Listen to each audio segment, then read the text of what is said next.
We'll call the Select Board meeting to order. Couple of things first. We want to, we've got some changes on the board this year. We want to thank Joe for his years of service on the board and the things that he's done to help move the town forward in a number of areas. And so he'll be missed here, but we hope he's not going too far away. And then we want to welcome Dennis Morris onto the Select Board. Next item is election of the officers. I make a motion to nominate Rolf Olson as chair. Second. Any other nominations? Motion to close nominations. Second. Motion, so moved. Second. All those in favor of closing nominations? Opposed? Okay, all those in favor of Rolf Olson as chair? Opposed? Motion is carried. Is there a nomination for vice chair? Nominate Teresa Sadek for vice chair. Second? Any other nominations?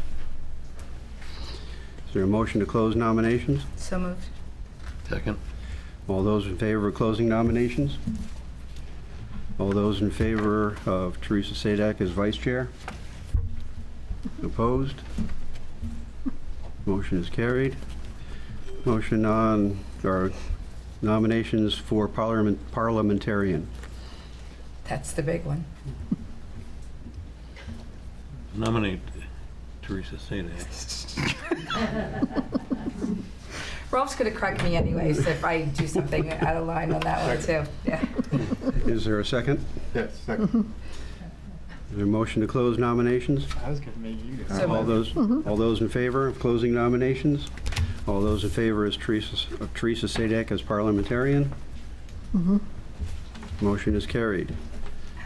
Next item, minutes of the May 7th meeting. Motion to approve the minutes of May 7th. Is there a second? Second. Discussion? All those in favor? Opposed? Dennis, you can't. Yeah, I was wondering about that. Yep. Right. Okay, motion is carried.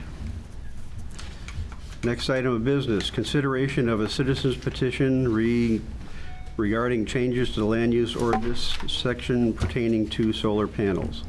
Bob and Lori Wallace, you want to speak on this?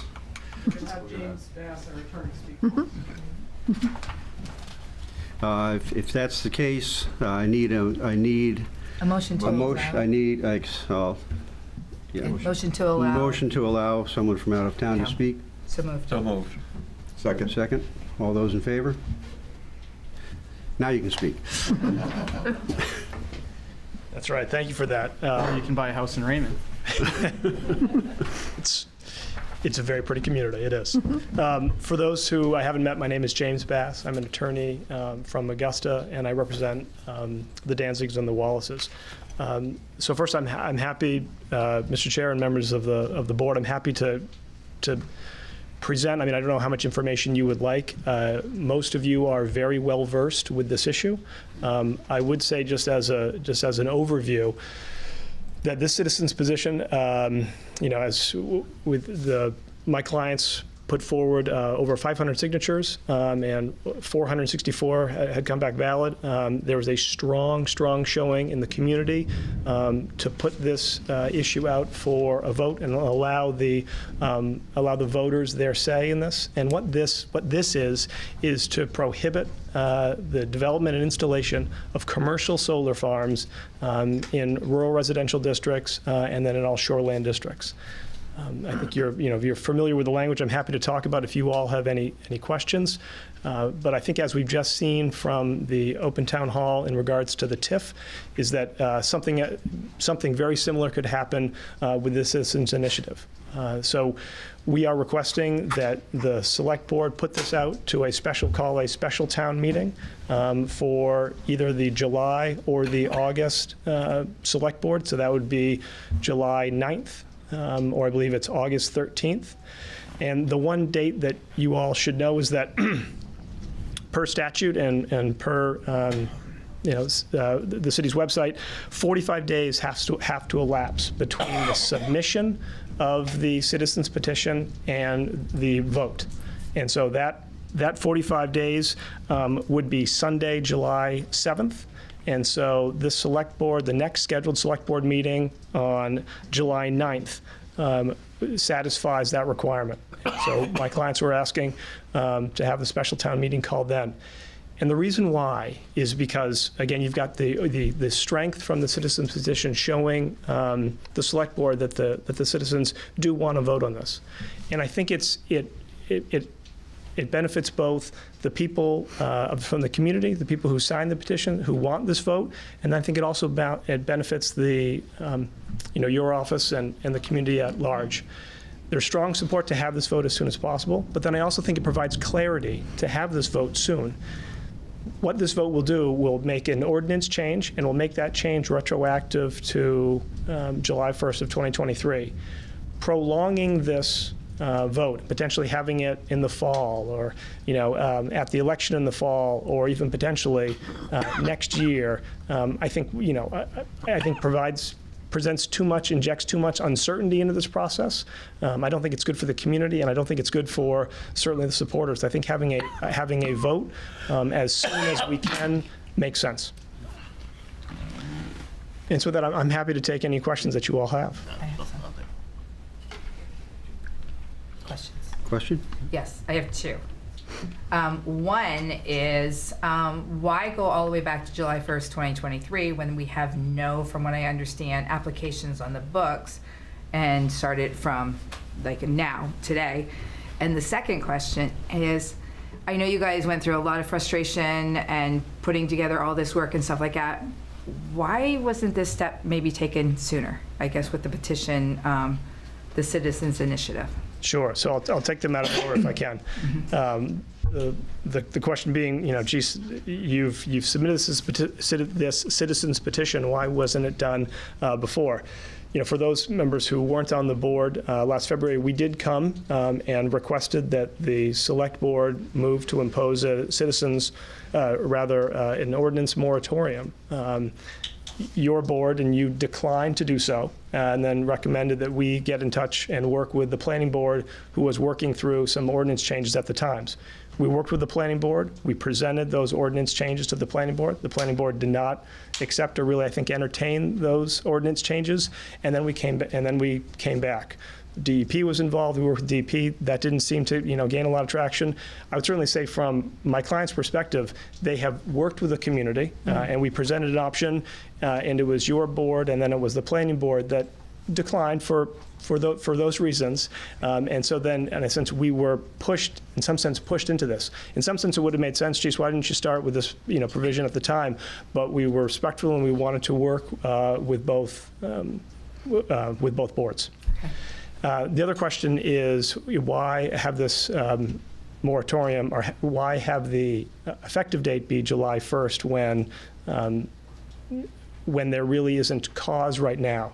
I think the main answer is that depending on if you move forward, and we strongly recommend that you do, but when you move forward with setting a vote for this, there is going to be that date between now and whenever that vote is, that the current ordinance is the one in force. And so a solar developer could come in and say, boy, this is a great idea. I've got an idea to put a commercial solar farm in X. But then if the vote is going to take place potentially to propose an ordinance change that is retroactive, then you're creating a problem. So I think it makes sense to schedule the vote as soon as we can to decrease that amount of time. I think what she's saying is, why is it going back to July 1st when there's nothing in the books now? Why wouldn't it go back to maybe tonight, or since there's nothing on as of right now? I get what you're saying. Sure. Like, somebody come in tomorrow and try to do it. Right. But what's the point in going back that far? If we Right. So I think There's a simple answer to that right now. You cannot change it because the petition has already been out. If you change anything in the petition has to be reissued. So so essentially you're stuck with what the wording is in there right now. No, and that's fine. I guess I just was wondering why it went back so far, because I know you have 18 months and stuff like that. And we know that there's no applications out there. There was an application. That's, Right. there was an application at the time we started this, Okay, so that's why we went retroactive. okay, Okay, thanks. just as a point for everybody too, if you have a comment, no problem at all, but please go up to the podium. And the reason for that is. Can I get a mic instead? You can, but I'm just, the reason for people going up there is the people out in Zoom land can't hear you if you're in your seats. They can hear you if you're at the microphone. Speaking of that. All right, nope, good. Other questions and comments? Or were you done, or? Done. I think we may have some of the petitioners themselves present to the board, if that's all right. Yep, that's fine. Wonderful. Thank you. She's going to try and get you a mic. That's fine. I'm fine. Like, I'll let you. Just don't kick anybody on the way. I think last time they gave me a mic, it was a little easier. Jennifer Danzig, 38 Pulpit Rock Road. So just to clarify and address, because now I'm on camera, so, for posterity being recorded. So it was retroactive because at the time there was a project on the books, and it was put in last September of 2023.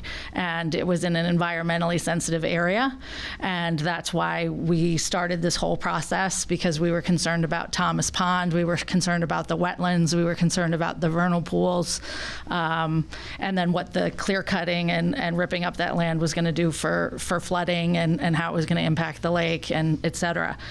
So when we started, it was because of that. And when we started, we came to you asking for a moratorium because we just wanted to press pause to give Raymond the opportunity to say, is this what you meant? Is this what you understood this to be? Because I think, as I stated in the past, I voted for this ordinance in 2022, but at the time I voted for it, it was my understanding when I read it, right, allowing solar in residential neighborhoods, that it was for individual use, for people to put on the roofs of their homes, for them to put in their yard, if they had a farm. It was for their own personal use. We found out the hard way when it was going next to the lake and in our wetlands and forested, that that was not the case, that it allowed for commercial solar in that area. And when we started talking to people, they're like, no, that's not what it is. And we're like, no, yeah, that is what it is. And so we asked for the moratorium so you guys could press pause on the applications, a retroactive moratorium, and then decide as a town, is this what you meant to do? This isn't what the town thought, based upon both anecdotal as well as the signatures we got. For the moratorium, I think we got 270 signatures that day. In one day, 270 people wanted the moratorium. We came, we were sent back and forth, Select Board, Planning Board, as you know. Alex, the former CEO, said, go to the Planning Board with what your suggestions are, because you want to protect wetlands, you want to protect environment. We did a very detailed, so it wasn't a blanket sort of change to the ordinance. It was more tweaking the ordinance to make it more friendly to, where commercial solar could be, to maintain, what we've all said we wanted in our comprehensive plan. Why we came to Raymond, why we love Raymond, is for the beauty, for the recreation, for the lakes, for the trees, that we didn't want to start looking like other towns where there were solar farms popping up everywhere in every possible district, and we were losing the beauty that made us who we were. And also, the idea behind solar is to be environmentally friendly. So if that's the case, then why would we be clear cutting 10 acres in the wetlands and vernal pools to do it, when there are other opportunities with land that's open, with the landfill property, with farmland that has PFAS, with other spaces where you don't have to dramatically harm the environment to help the environment. And then the planning board decided we aren't going to do that with the ordinance. And so, we went to the DEP, and the DEP kind of said, we check boxes and there's not a whole lot we could do. So this was sort of our last resort. We were respecting the process every step of the way. We went through our system of government and respected it every step of the way. We came here, we went there, we did this, we did that. And then finally, when it looked like like there was no other way to do it. We said, okay, well, we know a lot of citizens really care about this. I had way more than 500. Most of them were seasonal because from that I got most of the signatures with my broken leg out hoofing all over Raymond. Got to see really amazing neighborhoods and people, and it was just such a wonderful experience from that perspective because I saw parts of our town that I would have never seen otherwise. I met people I wouldn't have ever met otherwise. And what I would say is that the majority, I would say 99.9% of the people were not anti-solar. They just said that there is a place for it, and this was not the place. Our rural neighborhoods that we love with our trees are not the place. Next to our lakes and environmentally sensitive areas are not the place, because that's what we love about Raymond. So that's why they were supportive. And like I said, a lot of seasonal people wanted to sign, because when you're knocking on doors, you don't know if they're year-round or seasonal. And obviously they couldn't because they weren't Raymond voters. But we would have had thousands of signatures if we didn't have to, follow those rules. So hopefully I answered all of those questions from somebody who was involved at the beginning of the process. I will continue to sort of follow this and see where it goes. As we've said, that the one that we started the fight for has been withdrawn, and you can see we're still here fighting because we care about the town, we care about the people we met, they were grateful that we were their voice. They had no idea that this is what our ordinance allowed, and they wanted something more reasonable, that residential is for individual use, not for commercial use, and that there should never be any of that kind of stuff in a shoreland zone, any of the 4 shoreland zones we have. So thank you. Unless you have questions for me, I'll let Bob talk. Okay, thanks. I'm going to take one of these. Thank you. I'm not going to say much. As you know, we've We been have in your front name, of please. Robert Wallace on Pulpit Rock Road. As you know, that we've been in front of this board, we've been in front of the planning board, and actually reading some of the information that we got about some of this special town meeting is called ping-ponging. Even that's an official state word, and we feel that's where we've been, and we've done our due diligence, and this is where we stand, and we'd really like you to schedule a vote as soon as possible so that we can put this issue to bed. Thank you.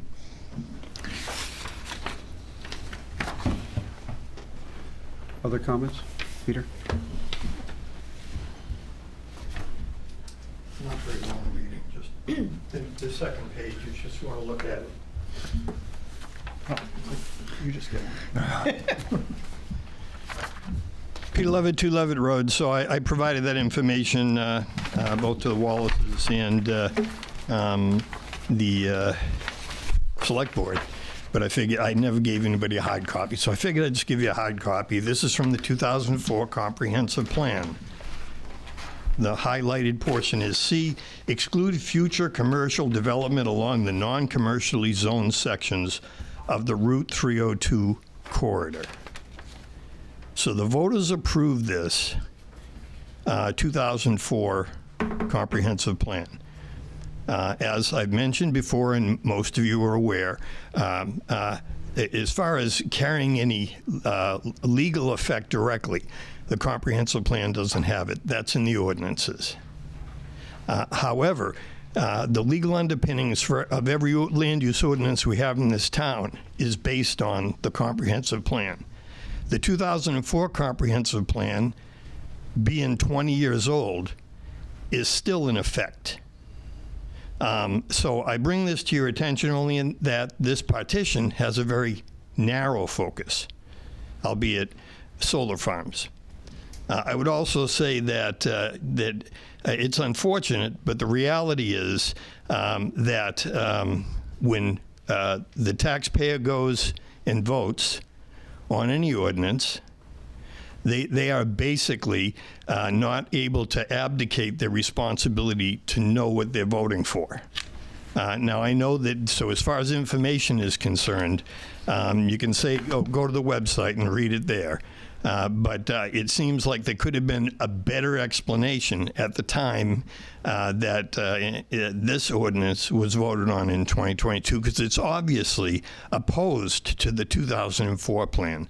Now, I bring this up only because wearing my hat as co-chair of the comprehensive plan, the update that's taking place now will be finished in January and will go to the voters next June for approval. And that would mean the end of the 2004 comprehensive plan, if it's approved, is something that it has to be interpreted by the individuals writing the ordinances, and it has to be understood by the voters. So whatever we can do to get more information out there, to educate people, and to understand that, if the planning board, and I know we've got the chair of the planning board here, he may want to say something on this, but the bottom line is that it's the responsibility of the planning board to be familiar with the comprehensive plan, to make sure that there's no conflict between ordinances that are being presented to the voter and what the comprehensive plan says, because that's what the voters have agreed upon. So I just think that that needs to happen sooner rather than later. I'm in favor of this vote. I think it'd be great to get the town's feedback on this. I got to tell you, with 500 signatures, I don't have much in the way of doubts that it will pass. Thank you. Other comments? Bob O'Neill, did you want to make any comments? No, I guess the only thing I would say is that the ordinance change that was requested and was sent to the planning board by the selectmen came to us days before a meeting and in the middle of the public hearing process to prep the warrants for our town meeting. So it was. I think that the problem that the presenters today had then was the timing between when the solar application was submitted and the process that the planning board was already in identifying a change or changes to the solar ordinance, which actually did go to the voters in this past town meeting, and those modifications were passed as it is now. So no, specifically on this, I think my comments would be more appropriate for the public hearing if it is scheduled. That's all I got. Thank you. Any other comments?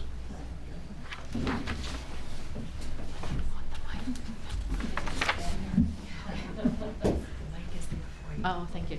Jennifer Danzig, 38 Pulpit Rock Road. I guess the only thing that I would reiterate is the reason that it was days before that ordinance meeting is Alex was the one at the select board meeting who said, submit these by such and such a date, and we submitted them by that date. So we met the burden that we were told to do. Obviously, we're not as skilled in the government process of the select board and the planning board as you all are, although we have gotten quite an education during this process.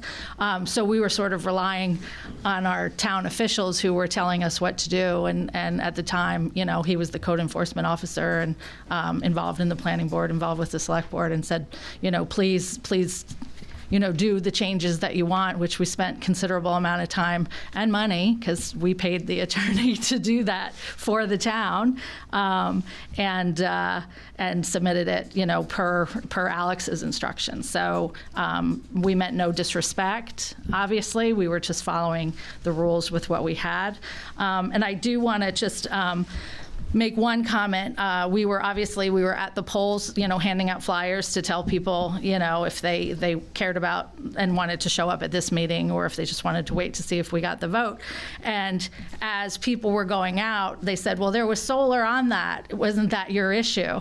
And I said, no, that wasn't our issue. That was this. And they said, because on the ballot, it doesn't tell you what it is. It's your responsibility, right, to go and read the warrant before you show up to vote.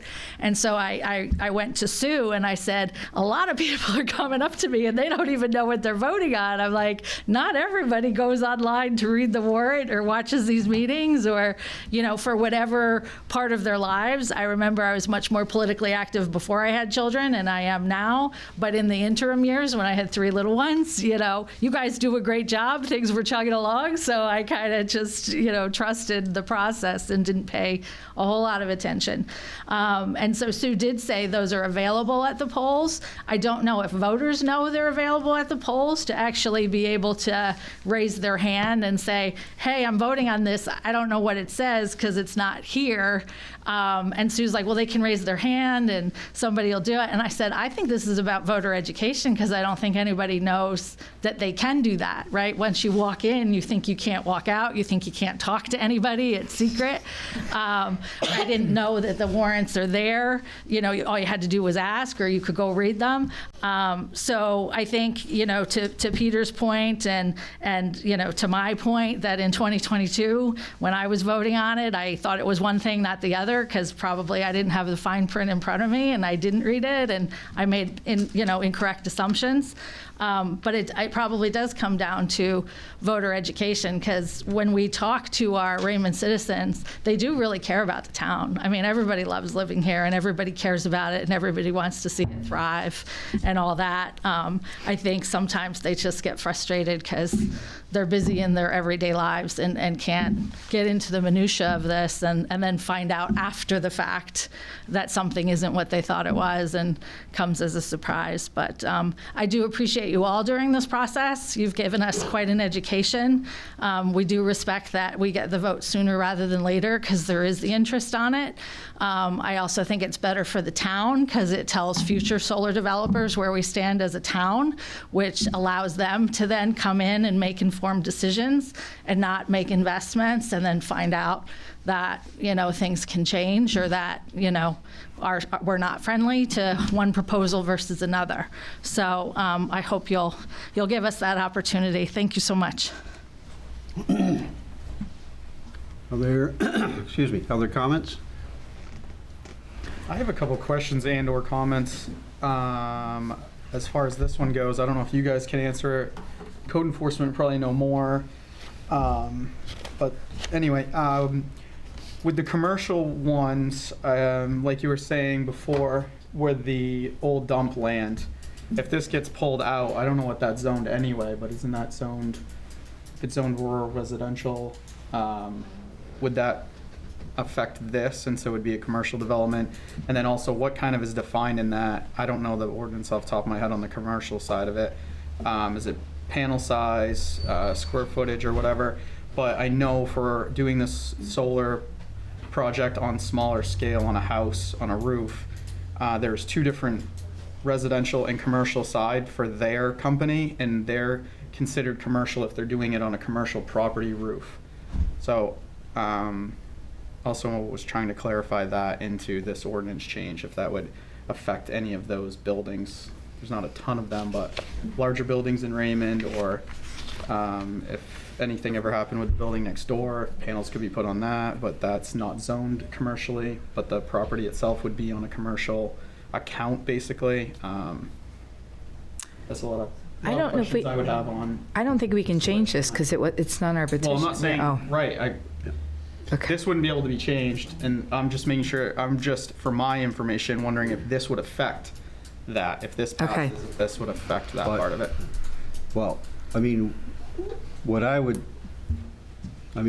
a couple, at this point, all, No, I know what this is for. I'm basically projecting that out there so people can do their homework and realize what this might do or not do. Right, but at this point, the only action we can take is either to reject the petition or to accept the petition and schedule for the public hearing. What I would suggest happen, regardless of what the outcome of that is the planning board reinvestigates, because the law of unintended consequences comes Right. in. And the fact is, the change is a one or two word change in the ordinance, but it can have ripple effects through other areas in the ordinance, and without that being rechecked and checking at what the overall intent is behind that, and have we excluded things that we didn't mean to exclude, and things like that, that they should take a look at that as well. I further would suggest that because that's going to go to a special town meeting, it's going to require a recommendation from the planning board as well as from the select board. And so I don't, from a practical standpoint, I don't think July 9 is a practical date. I think the August date is more reasonable to give the planning board a chance to look at it, plus for us to get it onto an agenda and make a recommendation on it. Do you want Bob's input? Yeah, I'm kind of leaning that way too. Do you want Bob's input on that at all? Does Bob have anything to say on that? Yeah, he was about to get up, but Jeff went. I have a question too. What's to, if whether it's July or August, what's to keep us from saying that there would be a letter of intent of the special meeting coming up? So if anyone did come in and want to put in a commercial solar farm in a residential area, they'd be aware that this would be retroactive and there'd be a vote on it, just to stop any more complications moving forward. So how could we do that? Once we, if we vote to set the meeting, that puts that there, that says that you have scheduled a meeting for this, and that's the wording that's in there. So that anyone putting in an application would know there is a special town meeting. They'd be aware of it. With that date, with that retroactive date in there. So. And they wouldn't be able to sneak in front of that We would have to Right. hold it.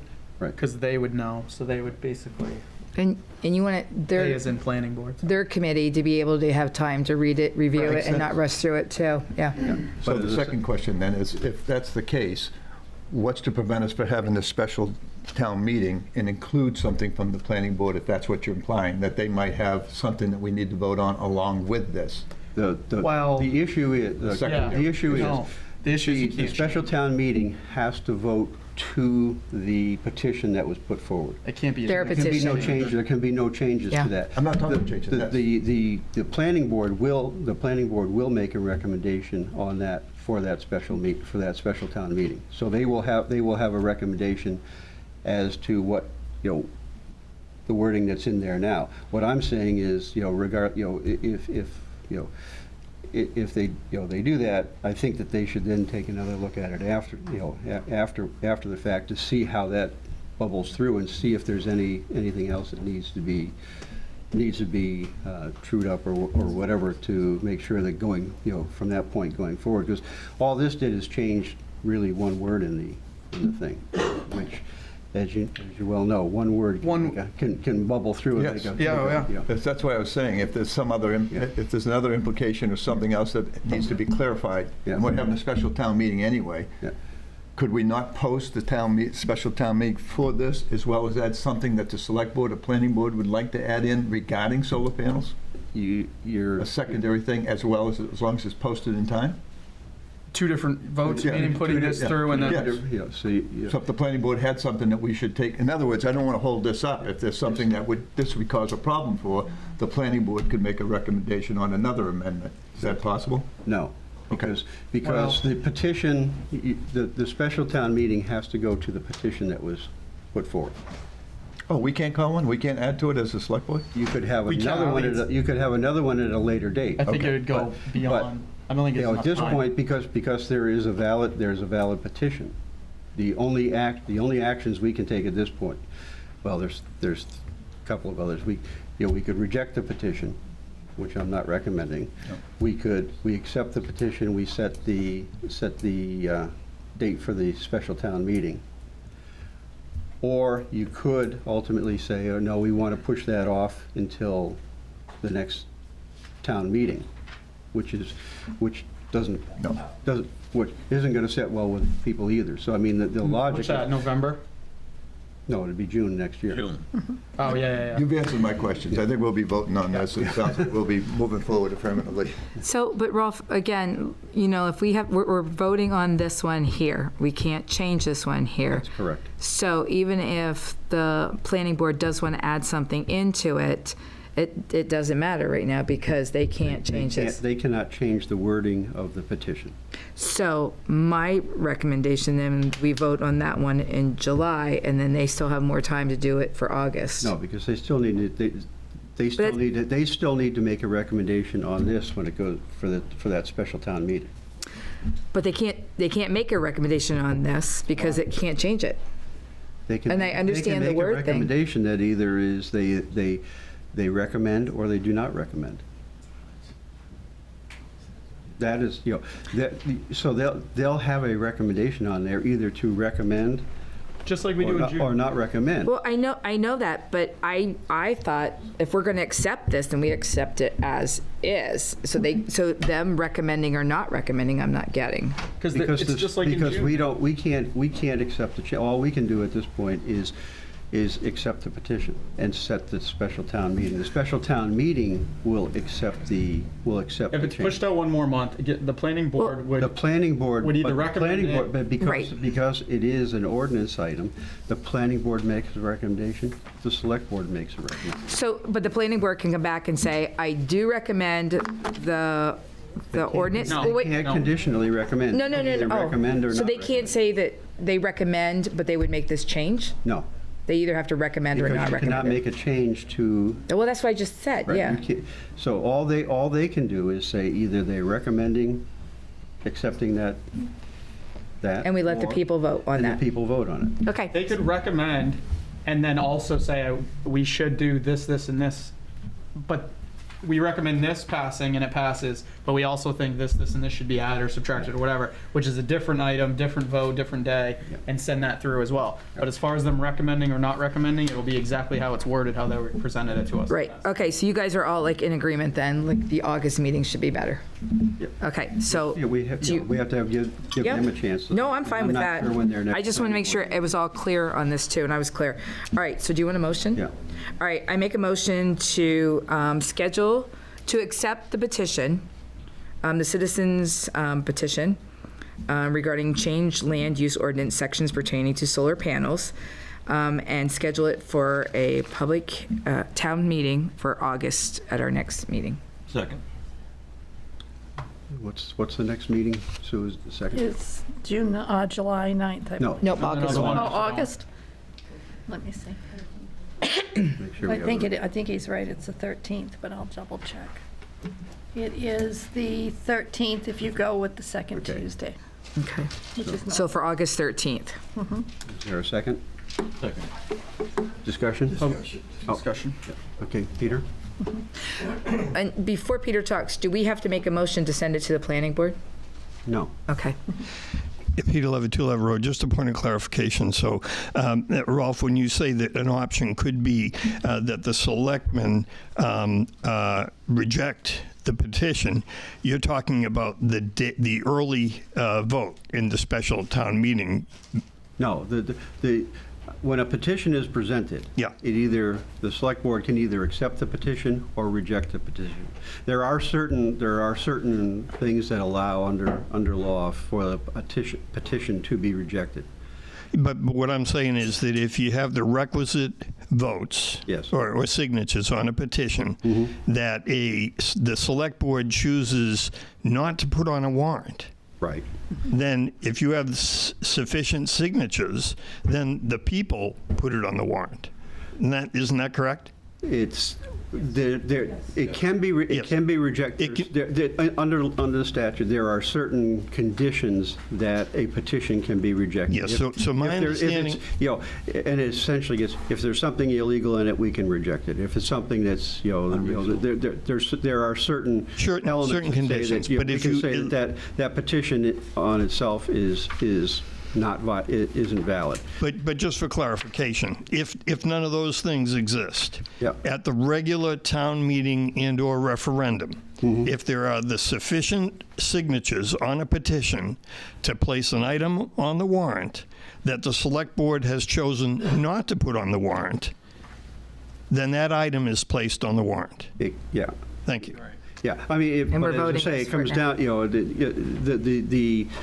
the requirements to be able to reject a petition are fairly onerous. So, I mean, it's, and it's, and essentially, it's done because at that point, the Select Board would be acting to protect the town from going into something illegal. So. And in the motion, I'm making it to accept the petition. Could I just say something from the planning board side? I'm sorry to butt in here. Yeah. But we won't have the time to do what you're asking us to do, because we don't meet until July. So this would come to us in July. Right. You're not going to get a recommendation for or against in the July that would mean anything. So we would get July. We would set in research, which would then put us into August.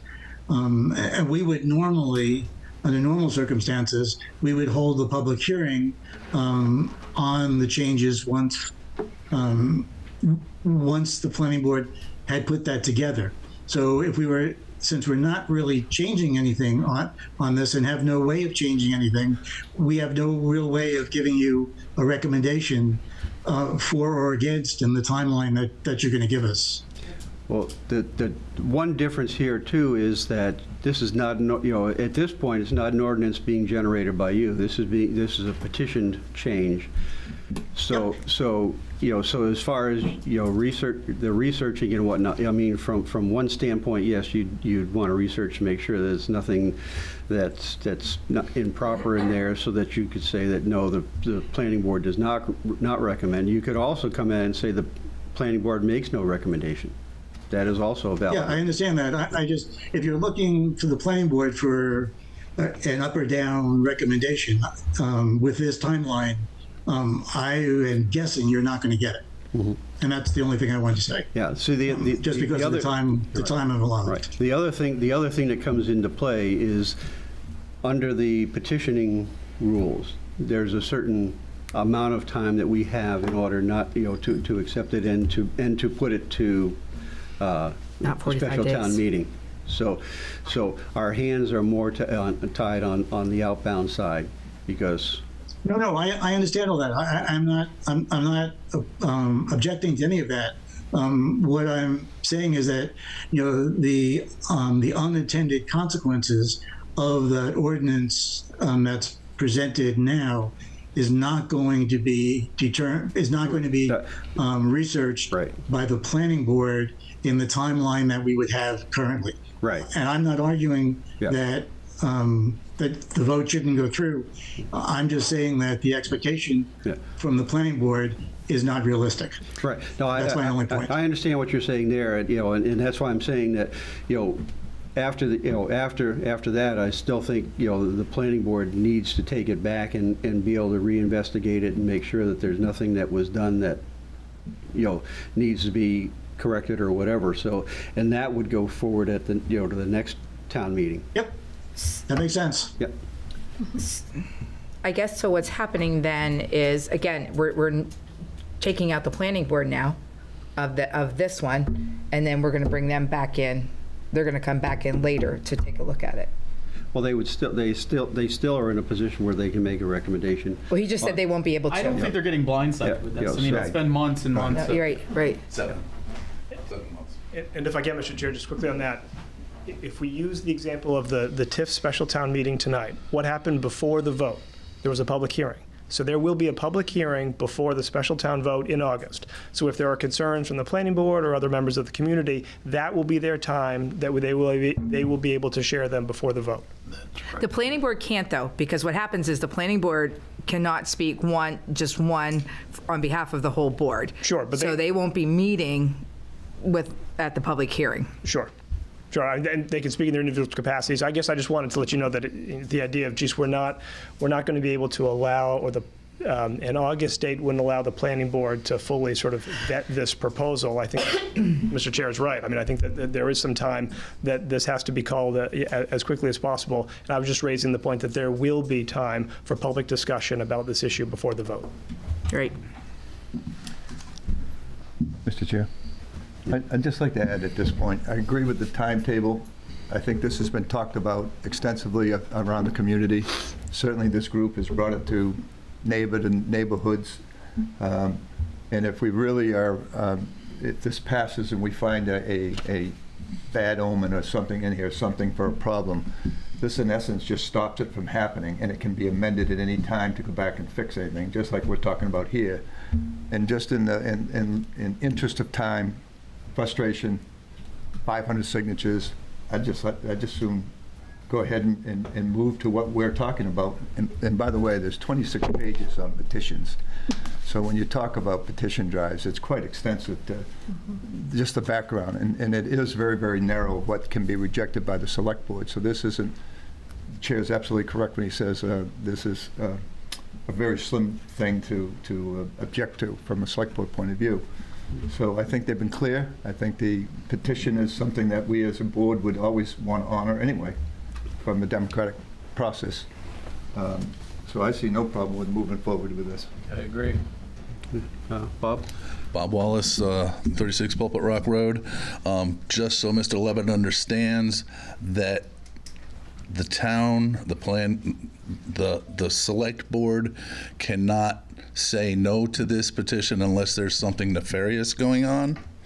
Right. It has to be, in the words of this document, it has to be reasonable.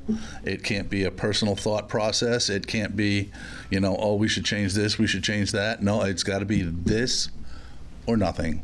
And if we don't have the planning board able to complete an assessment by August, even August, why don't we make it in July? Get it over and done with.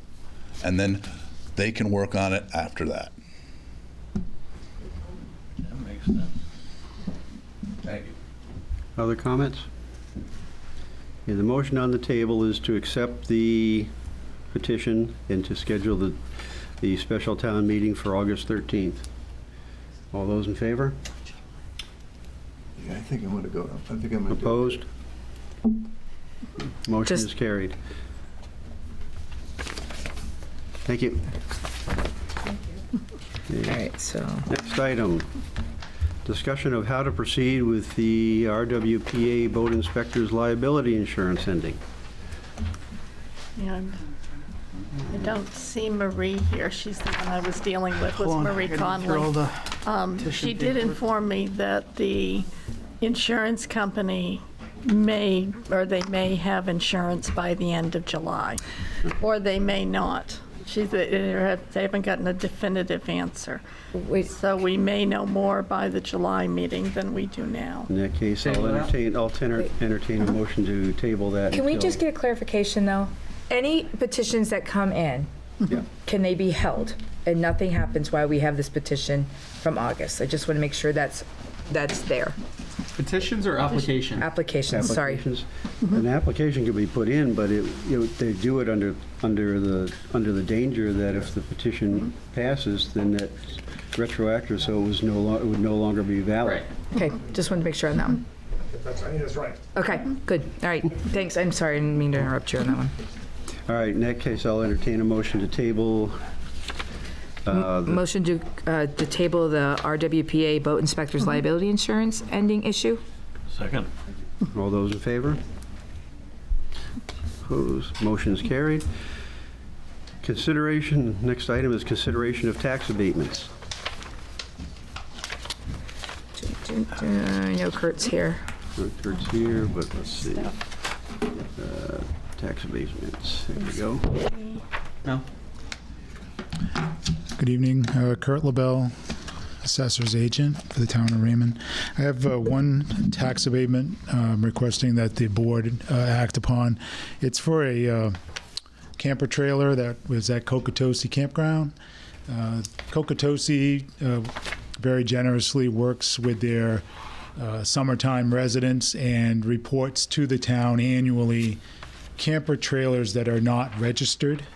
So you're talking like park model campers and things like that, which under Maine law, if they're not registered, they're subject to personal property taxes.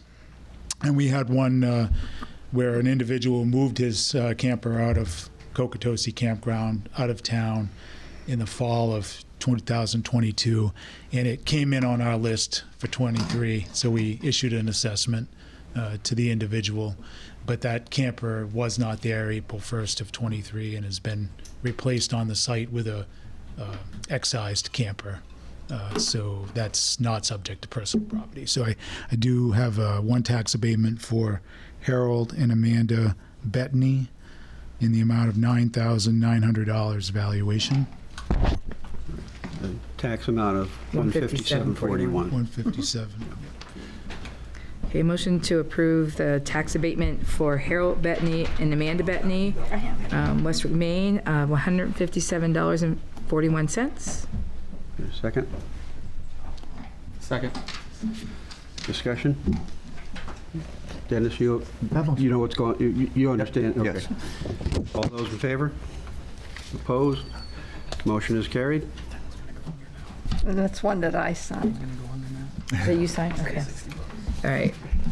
The next item is consideration of issuing a supplemental tax bill. Yes, Mr. Ralph Whitney owns almost 33 acres on Webb's Mills Road. All but 2 acres is enrolled in tree growth. He's requested to remove 1.1 acres of the classified land, which adjoins the unenrolled land next to the house site. And the penalty for withdrawing land from tree growth is issued through a supplemental tax by the SelectBoard, and the penalty has been calculated to be $464.40, which I'm recommending the board issue for collection to the tax collector. All right, so, Where is this? I'm sorry. It's going to be a few pages down. I see on page 65, but what road is that one? It's on Webb's Mills Road. Okay. All right. A motion to approve the supplemental tax fee of $464.40 for Ralph and Harriet Whitney. Is that spelled right, the Ralph, R-A-L-F? Or should it be an O? P8. No, it could be R-A-L-P-H. Well, it's right here. That's where I found, yeah. Well, it could be Ralph, too. Yeah. On the tax one, I think it's PH, so. It's R-A-L-P-H on the, It's PH on the tax Tax card, yeah. Okay, just on your Probably right. mine. Nope. No. All right.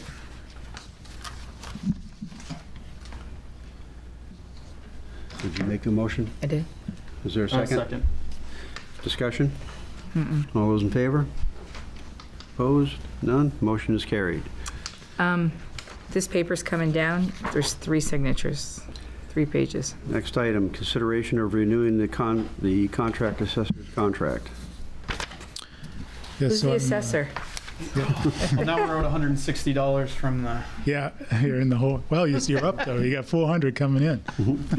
You should be the treasurer. Yeah. Well, and technically, you folks are the assessors.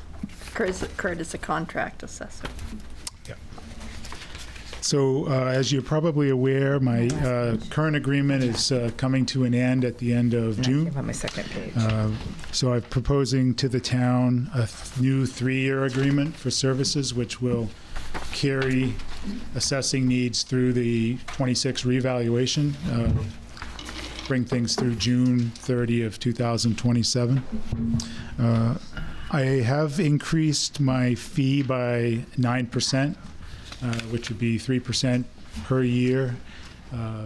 It's probably half what the current inflation rate has been, but I'm willing to meet the town halfway and absorb some of the inflationary costs that have come basically to all of us. I think it's about 20% over the last 3 years, inflationary costs.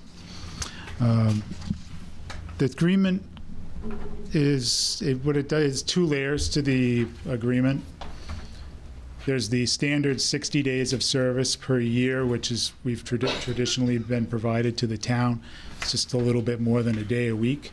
But with the revaluation coming in, there is going to be a need to triage that project to get it through implementation. So I'm offering the town an additional 50 days of service to be spread out over the 3-year period as needed. I anticipate that most of that's going to be needed at the end of FY '26 and the first half of FY '27. So as the project nears completion, and we'd have a lot of valuation review and through hearings and then tax commitment and any appeal process, it's going to be very labor intensive, both for myself and to my department, but also for the select board. It's going to have a lot of activity during that time.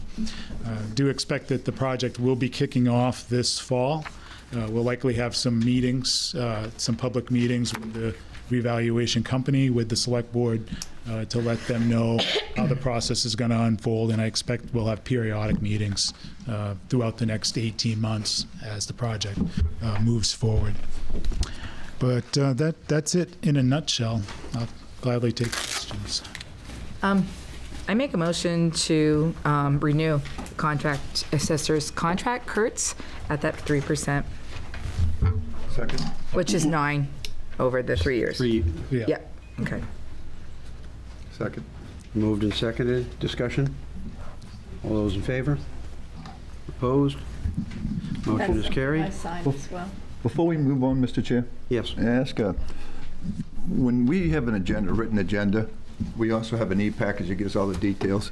Yep. Is there any way or any reason we can't have a small, brief explanation as these abatements come in? I mean, if you, like the trailer situation is black and white, if it was just a small thing. And the reason being, in my opinion, the reason being is some people can look at the agenda and it may be of something of interest, if it's a neighbor or something. And again, I mean, we had 80 pages to go through different things, so is it legal to do that, or does it have to come up in this sort of forum to have some sort of brief, what's going on with it type of thing? Yeah, I can provide as much or as little information as Simple. the board wants. So typically what I do is I do a cover memo, which kind of provides what you're talking about, a brief overview. I do. But sometimes the board likes to see the details of the situation. So oftentimes I'll provide maps and background information. I don't have to do that. No, I saw them. I yeah. like what you do. Oh, okay. I just didn't know on the written agenda that goes out for the public. Oh, the might written. check in on a meeting. Oh, yeah. Oh, the written, I don't know. That's Yeah. skewed up. And we can add that if there's something that's out of the ordinary. I tend to do that anyway, or I have done that. So there's no reason why not. It just hasn't been requested before, so. Just when you go through it. I mean, I like to do a quick overview, and if it's just simple things, I don't have to read all the detail. I kind of put faith in the people we hire. So I'm just asking if that might be possible for a small amount, small little details. Thank you. Thanks, Kurt. Next item is discussion of direction for Public Works Garage with the failure of the warrant article.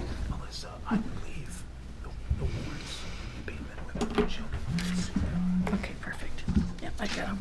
Yeah. Good evening. Oh, you want? Just looking for some direction, what you'd like to do at this point. I put a hold on Sebago Tech. These are- They've stopped everything at this point. We've got $61,000 tied up in this at this point. Just looking for some direction. Had the bid packages gone out? No. Our next step was to vet the vendors that we were going to send the package out to, narrow it down to, we were going to target 3 vendors, or have just 3, to try to consolidate it a little bit. But that is more steps to be taken to do that. But, nobody will bid on this without a positive vote from the town. Once they get into the design build, they're going to have quite a bit of money tied up in it. And going forward without a town meeting approval, I kind of get that. Well, I mean, the original intent, under the, is that the bid package would go out, and, so, then we would also then have that final figure that would go in there. And, recognizing, typically there's wording there that says subject to a, town vote. So, the fact is, whether it has it now or whether, I understand that, but I mean, if they're used to municipal bidding, then they're used to the fact that they recognize that whatever they do is going to be subject to the town vote anyway. Except, I mean, a town build and a design build's a little bit different because they're ponying up a ton of money for design for the potential to get the bid. The estimate we had was around 150. I think it's different. If you have the design already out and you send a architectural design to these companies, they'll be able to bid it without a ton of overhead and cost to them. But if they're all design building it, there's a huge cost to them. I don't know. I can ask the question again to Owens, but that was the. Yeah. I mean, because, that was, I mean, the original, and, that was in the original amount that we put in last year was, to get it up through to the point that that it was bid. Right, that was the engineer's estimates. To get an actual construction cost price, that was going to be the next step after town meeting. Yeah, I don't think we have in the dollar amount that we allowed for an actual design of the building. Well, it's because it was decided that ultimately we'd go out on design build on it. Right. That's what I'm saying, yeah. And the logic behind that too is if we go out to design build, somebody designs it, they own they own the errors. Yeah. If we design it, we own the errors. Right. But the town. I think I'm in agreement with that. I think what he's saying the trouble is going to be is to get somebody to actually design build. And put that money into it. Basically design estimate. Especially now with a negative vote from the public. So. Well, I mean, you get a little bit into some semantics there too, because what was voted down was bonding it. There was never the question of is there a need for the town garage, and so that's so you have a semantical difference there. What was defeated was bonding it, which essentially says if the people still want it, it just means we're going to pay for it all at one time, which is that becomes kind of a silly thing. But I mean, if you take things to its utmost and logical conclusion, it still says if the people say okay, we should have a garage, it just says, well, we said we didn't want to bond it. Now that can be reinvestigated, but I guess I would talk with Spago Technics and see what the feeling is on the people, whether they would actually bid on it or not, and what would make them comfortable to be able to bid on it. Okay. Yeah, I can do that. Well, I guess I want to ask, and this is absolutely positively not meant to stir any tensions or anything like that. I guess I would like to hear back from Dennis, because I know you were putting out there on the garage. What are your thoughts on this? I know you had said, and the planning board, the budget finance said, yes, there should be a garage. Absolutely. So I guess I want to hear the feedback. Well, I want to hear what. I think to be blunt, I think the process we use for public safety in the school works very well. We have a citizens committee made up of people like Bob Murray, who is a partner of Nathan, Chris for advice, Owen for advice, but Bruce Sanford was a great help on our committee. We did a lot of changes due to that committee. We assessed what we had in detail, what we could use, what we can't use.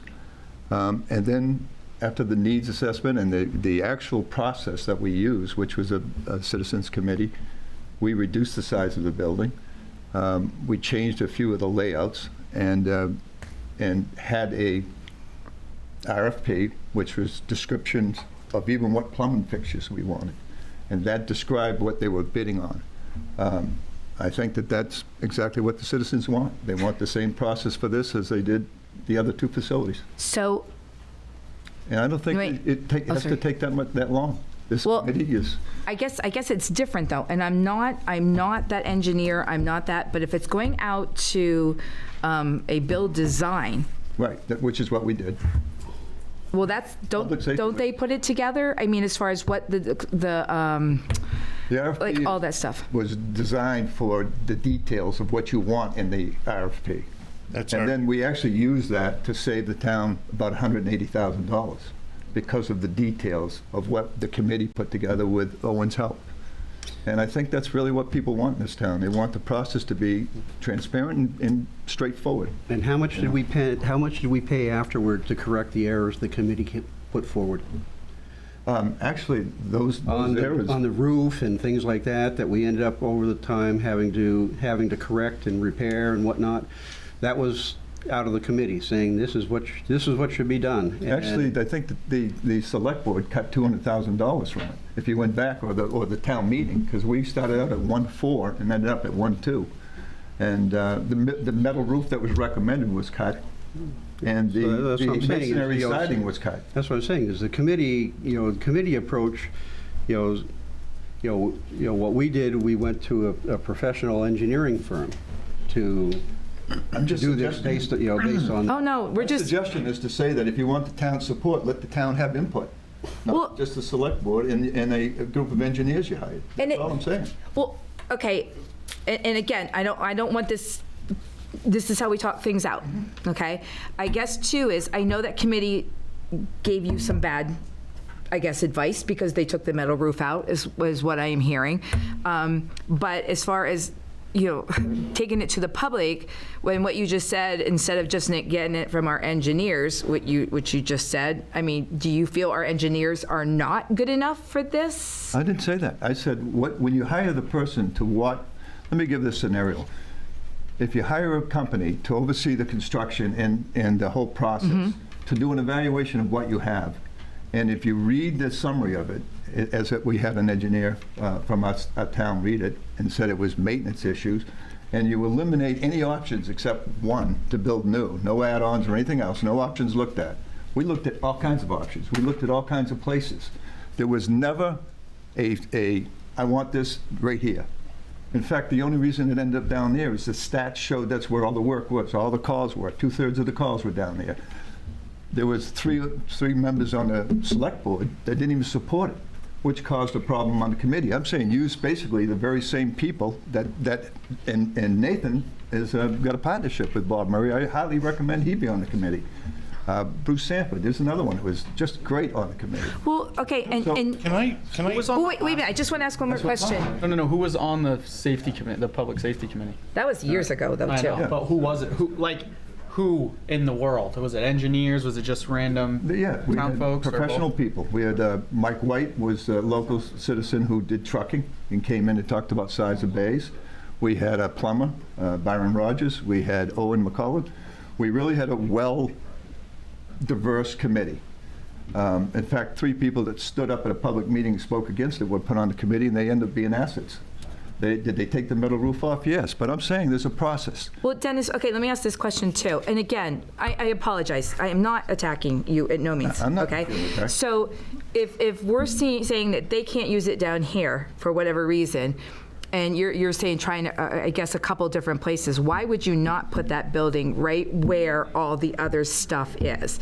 And I know for a fact, it was last budget season that Don Willard, the ex-town manager, had said, enough, they're spread out over 3 different places in town, let's get them all in the same place, just like every other department is. I'm not opposed to that, but I'm telling you, for over 6 months, we heard that the trucks were sitting out in the rain, getting rusty, and they were actually inside the salt shed. Okay, hold on. That isn't completely true. All our equipment is not undercover. No, the trucks. Most of the trucks are, the spare trucks aren't. When we started this project 8 years ago, we Can't find anything about that. well, it's discussions in department head meetings. It's not in a public meeting, Dennis. We looked at, can we add down here? We looked at where we were at. The most sensible place to put us was the sand salt building. That's where our winter sand is. That's where our base of operations are. Building the public works garage is a completely different animal than the school and the fire station. It's a much smaller building. You mentioned going forward to pick out bathroom fixtures. We're going with basic, we got 3 bathrooms in the building.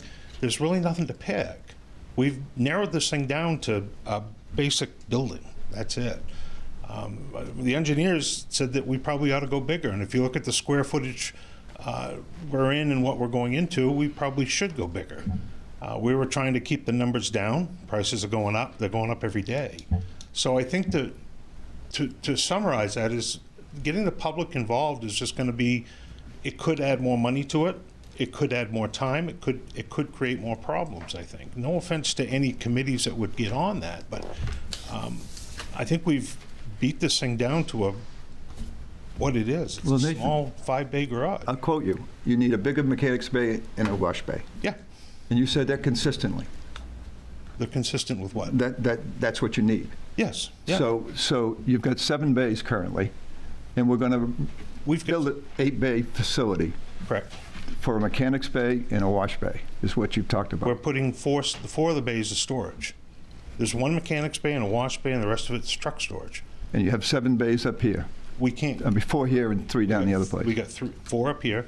We've got 3 down the village that we can't get a plow truck into. We can't even get the 1-tons in there. I'm not trying to debate. I'm just saying that realistically, if you do math, you have 7 bays that are functioning now. You're going to build an 8-bay facility for storage, 4 of them for storage. 4 of them for heated storage for the trucks. And this heat in the current one up here, there's 4 bays. Correct. So realistically, if So you the went to the problem up 3... here is getting the trucks in the building. When we have a disabled truck up here, Dennis, we have to come along the wing up closer to the truck. The hydraulics won't pull it up high enough. So that creates a problem. And then we've got 4 of them down the pit that aren't heated. They don't start well. We manage it, but we're like to put those into a heated facility. I mean, I guess if you want to cut the 4 bays off, cut the 4 bays off. I'm not suggesting cutting 4 bays. I'm suggesting we set up a committee to work through what you have, do an assessment of that. Is it possible that you only need 3 or 4 bays as opposed to 8? Is it possible that the office you want might be in Jordan Small later? I'm not saying that it is. I'm just saying without that neutral party involved, without the citizens' involvement, I think you're not going to get the buy-in that you need. That's my opinion. That's just my opinion. And not only that, there were several people who didn't vote on it because you didn't want to put a sprinkler system in it. Now, say what you want about that. It's just a reality. I wouldn't vote for any building the town builds without a sprinkler system. The reason I didn't want to do the sprinkler system was the cost. Okay. Well, and I do believe that the fire marshal, the state fire marshal, also said that it wasn't needed. It isn't about needing. It's about protecting what we have. That's my opinion for what it's worth. No, thank you for answering those. So, I mean, I guess, you know, at the end of the day, I mean, you need to have a discussion with Owens and see where things are, you know, what he's, you know, if he's saying flat out, no one will look at it without something, then, you know, that just says something. If he says, yeah, people will bid on it, then that says something. So, you know, so right now we without that, we can't make a full decision. So, okay, I will give him a call and see what he wants to do. Yeah, and then we'll revisit and see where we are. Okay. Okay. Thank you very much. I think as far as the offices go, though, him and Joe are sharing an office in the back room of a building that's literally smaller than my kid's bedroom. And if we're going to wait for the building up the street here to become available in 3 years, that part of it is, I think we need to either figure out yay or nay before we're going to get that building. I mean, that's quite a ways out for the office space anyway. That's I agree. You've been down there, right? Oh yeah, I agree. It's not conducive to having 2 department heads in one closet-sized room. Sean McKillop, 84 Main Street. Just want to say that, you know, you mentioned, hey, the town doesn't want to bond it. Maybe we'll go a different route. That vote showed how deeply unpopular that first move was. If you want town support, show the town what it is that you're looking to build. I know you have plans and all that stuff, but maybe a committee is necessary. If you want to rally the support, the town needs to know what exactly you're building, what we believe the costs are, and it really wasn't great timing to have all that stuff come to us as a Budget Finance Committee after we voted on that. So you guys have the need for a building. In my opinion, of Sean McKillop, 84 Main Street, I have no doubt that we need a building, and most likely it needs to be where it's planned to be. But you need to show the town that. The town really wants to know. And I just want to say that just saying, well, you know what, we'll find a different way to fund this thing, super unpopular. Be sure you do it the right ways. That's my suggestion. Well, I'm not saying, all I said was the vote was to not bond. That's what the vote was. Read the warrant article. It said, do you approve this bond? It did not say, do you approve the building? It said, do you approve this bond? So they said, essentially what was said is, we don't want to bond it. Now, will that be reinvestigated? Yes, but that's what the vote was. Don't confuse the vote saying that when the vote says, do you want a bond? And they said no, that's what was voted on, not do you want a building? That's not what the vote was. I didn't say that.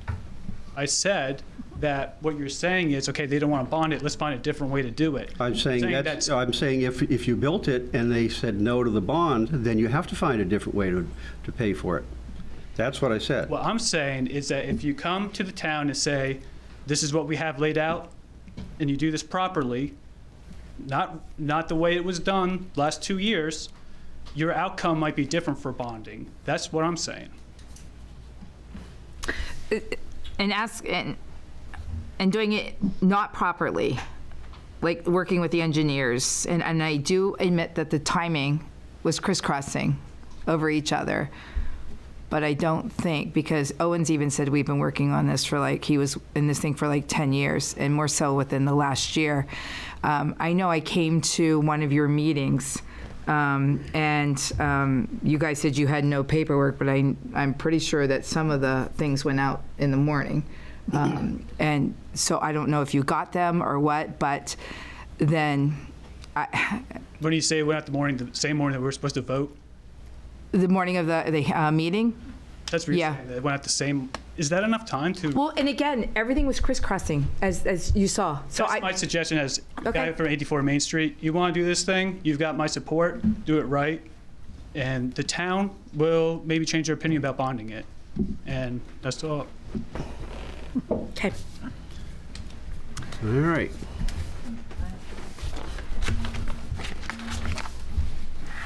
Jennifer Danzig, 38 Pulpit Rock Road. I'm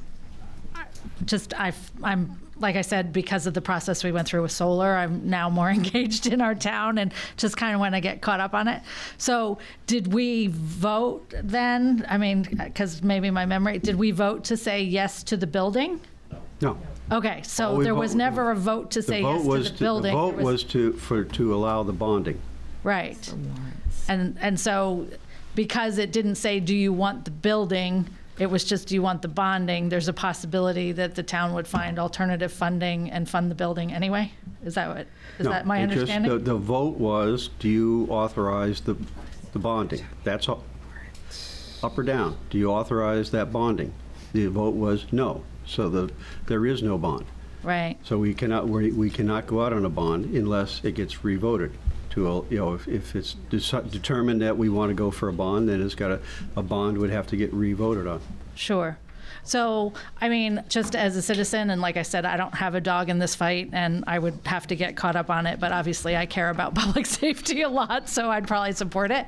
But I think we're starting to get cute then as citizens if we're saying, we didn't ask the public if they wanted the building, but we only asked the public if they wanted to fund the building, and they said no, and then you did an end run around them and funded it anyway. We wouldn't do that. Okay. That's what I was trying to clarify. What I said was if a decision was made to build the building, they've said no to a bond at this point, which means it would have to be funded in some other mechanism. The bonding can be relooked at. So, I mean, I'm just saying, here's where we are sitting here today. Sure. And it's good hearing this from you. Yeah, no, but that's what I'm saying. Like, just as a citizen who this is the first time I'm hearing it, kind of, again, shame on me for not being a more informed voter, right? I should be more involved, and I will be from now on. Yeah, like I just want to clarify, like, if you ask the people if they want the building before you ask them if they want to pay for the building, I guess I would say, as just a layperson. I'd like to just add one thing. I misunderstood the vote, and that's why I stopped the process with Owens. The intent that I understood from Owens was we'd get the bond, get that secured. There was 2 more steps, then it would go out to bid, then we would have a second public hearing. We've already had 1 public hearing on the building, or 1 public meeting. I wouldn't call it a hearing. And before the building ever left the gates to go, we'd have another public hearing on it, what the building and what it is and where it's going. That was the intent that I understood from Owens. Just to... And to clarify, we would not just go push this thing through. The board doesn't do that. Okay. Just, not at you, just anybody that's listening. Okay. Next item, consideration of reallocation of CIP funds from prior projects. And in researching the CIP, when a lot of questions came up during the budget process this year, and I wanted to have a better understanding of what was in the CIP, I found that there were a number of things that the auditors have carried along in the audit. And my favorite one is the Sherry Gagnon Park for $16. Every year, the auditors say, yep, you've still got $16, and they move that forward. In looking at, talking with Sharice about it and looking at the state statutes pertaining to CIP, because there are specific rules with this, the select board or the municipal officers, is how it's written, can choose to do several things with projects that are no longer active if they are abandoned or complete and there's monies left over. And one of the things is to put it back in the general fund under surplus, undesignated. Another is to reallocate it to something else in the CIP. So what you see here is information from the audit starting with the fiscal year 2018 to 19 and moving over to even next year. I put in the approved budget figures to go into CIP for next year. And my intent is for this document to be in the budget packets each year from here on so that not only will the committees have this information, but the department heads will as well, so they'll know where they stand while they're making their budgets.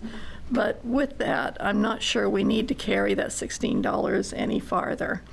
And I would like to suggest that we at least start some conversations about what could we do. I made a few suggestions in the memo that I included in your packet. That the 2 items that are listed for the fire department, the IRT projects, which is complete, the review fees, that those be put into their reserve account so that will give them more money toward their truck ambulance. Well, I mean, Forgot which, is it a truck or an ambulance that's coming next? Ambulance.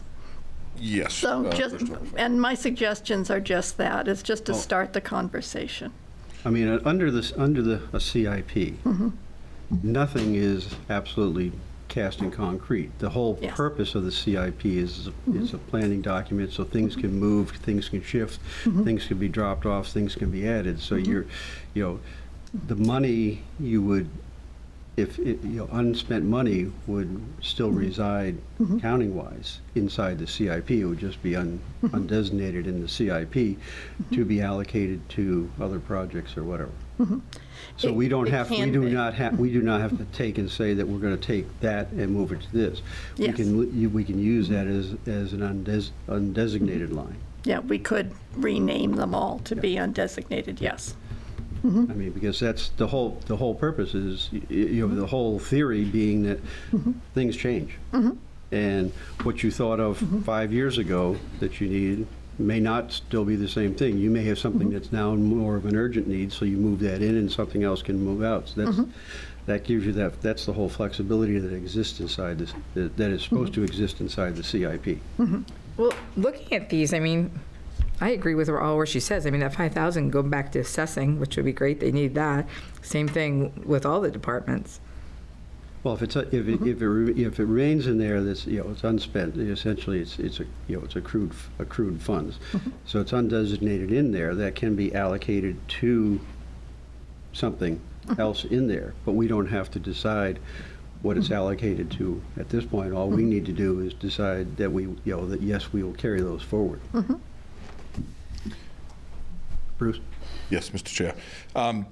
We have found through accounting that part of that 13,255 was actually what was missing from our enterprise account, our billing for crashes from years and years ago, which disappeared under a 3 times removed finance director, and we could never chase it down again. This is an account that Chief Morse set up when he was chief to replace and upgrade our rescue technical equipment for extrication and things like that.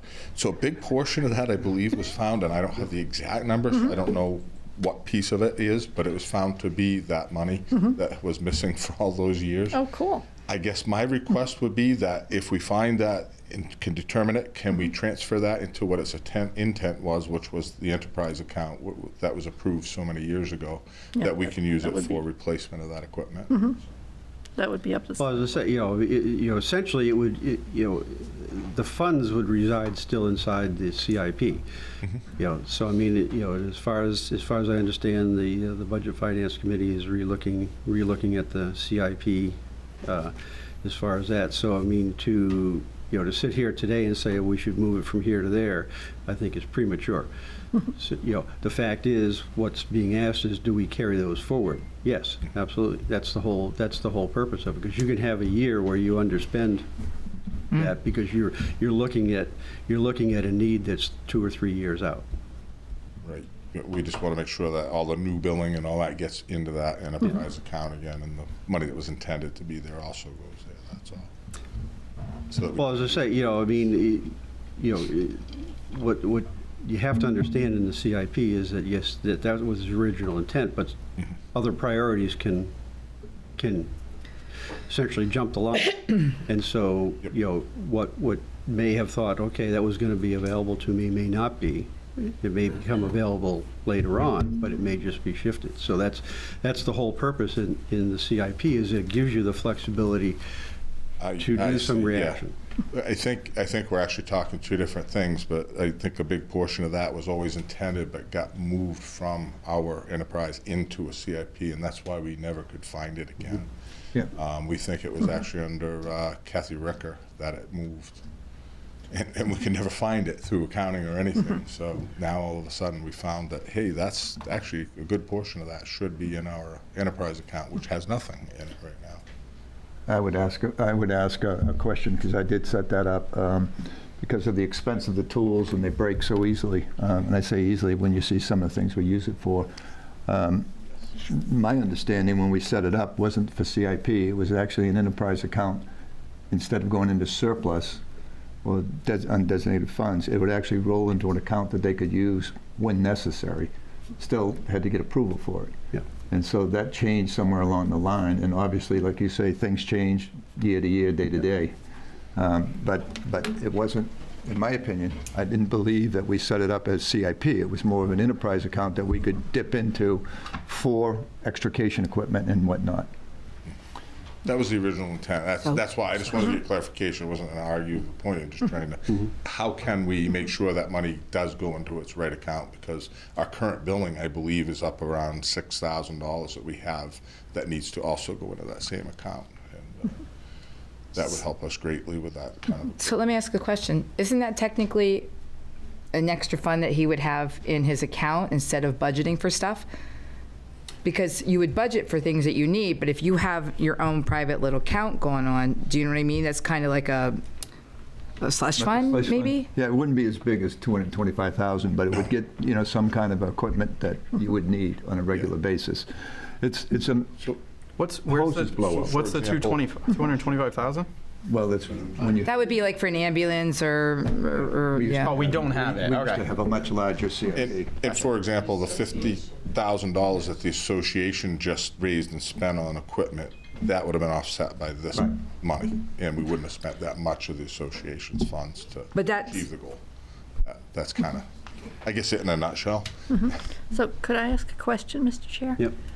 If we found that there was an accounting error made, would that be reason to take it out and put it back over into another account?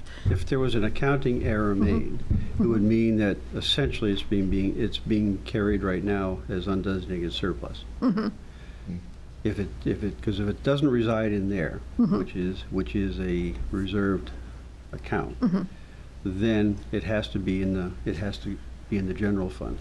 So if there's an accounting error that was made, then that can, that could be corrected. But it's got to be checked first to make sure that in fact is the case, so that you can reverse the entries and bring it back into where it should be. But if what then you've got the secondary question, which is, if you're saying that you want to, because the one is, okay, if there's an accounting error, you straighten that out. But if your point is that you want to have a separate line put in there going forward for a certain amount, then that's a discussion for another day. No, I get it. I just wanted to make that out there. If that makes sense to you. I'm excited that we actually found it, because every finance director's looked for it, and through accounting, et cetera, through audits, we found it, and here it is. And thank you for everybody who had their fingers in that, because I think you started it, Sue, with looking into these things, so you kind of brought it to the limelight, if you will. So thank you. But I mean, but at the end of the day, the discussion right now is, do we want to authorize, the funds that are in there to be carried forward in the CIP? Could we ask one question, though, for details? Like, I have two things that I don't know what they're for. Hazardous materials. I have hazardous waste reserve, which is 3/4 of the way down, and water watch account. It's a good name, but what is it? And the hazardous waste, from what I understand, and please correct me if I'm wrong, or do you want to say something? The hazardous waste account was for a hazardous waste collection that we used to do. We stopped doing that probably 10 years ago. We had it once a year. Louise Lester put it on. We put the money in there to carry it. Oh, people come in from the public? Correct. We do a Mostly one-day paint stuff, collection. and now they got rid of that. The Paint, state got rid of that pesticides, all paint those hazardous kind of- waste thing. You buy it, you pay for it when you buy the can now. And That's a no-brainer. Yeah. And the other one, I think we figured out had to do with milfoil, Milfoil. That was Yeah. milfoil. Okay. Yeah. which is why, since it was water-related, there was a suggestion to put it into dock repair. Don't we donate to milfoil every year? We do. We do. It comes with, yeah. So why wouldn't we just put it in that That's donation? what we're saying is, essentially, we liquidate those items because they're in there as those named items. Yes. We still carry that money forward, so that money still resides in the CIP. Well, and then as you're looking, so all it's saying is, that they had those line items in there, and we want to close that line item out, but not dispose of the funds. Keep the funds still inside the CIP. I like that. I'm just trying to figure out why we'd go from milfoil to docks. no, this isn't happening. This is just suggestion. Yeah, this was just ideas. That's all it was, just to get the conversation going. I like the conversation. Thank you. Yeah. So are you looking for a motion to be able to carry those funds forward? No, I think she was looking for a motion Or just direction? Just direction, really. I think at this point, and please correct me if I'm wrong, I think we should research the review fees that Bruce has said is the long-lost dollars that they've been hunting for, and get that straightened out first. Yeah. So get that straightened out and then close those that are done. Just carry those forward inside. That's what would happen anyway. Those funds. This is more discussion. But rename them all undesignated. Yep. Yes, Throughout all that. perfect. All right. I like the fact that you did this. Next item, consideration of staff annual appointments.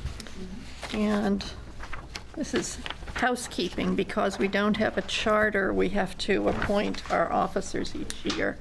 And one you'll notice on here, I'm not sure if I remembered to send it out, but Chris Hansen has agreed to stay on as code officer. We are hiring an assistant for him starting July 9th. And the idea is to have him get all of his certifications and work with Chris for a year, and then we will swap their roles, is the goal.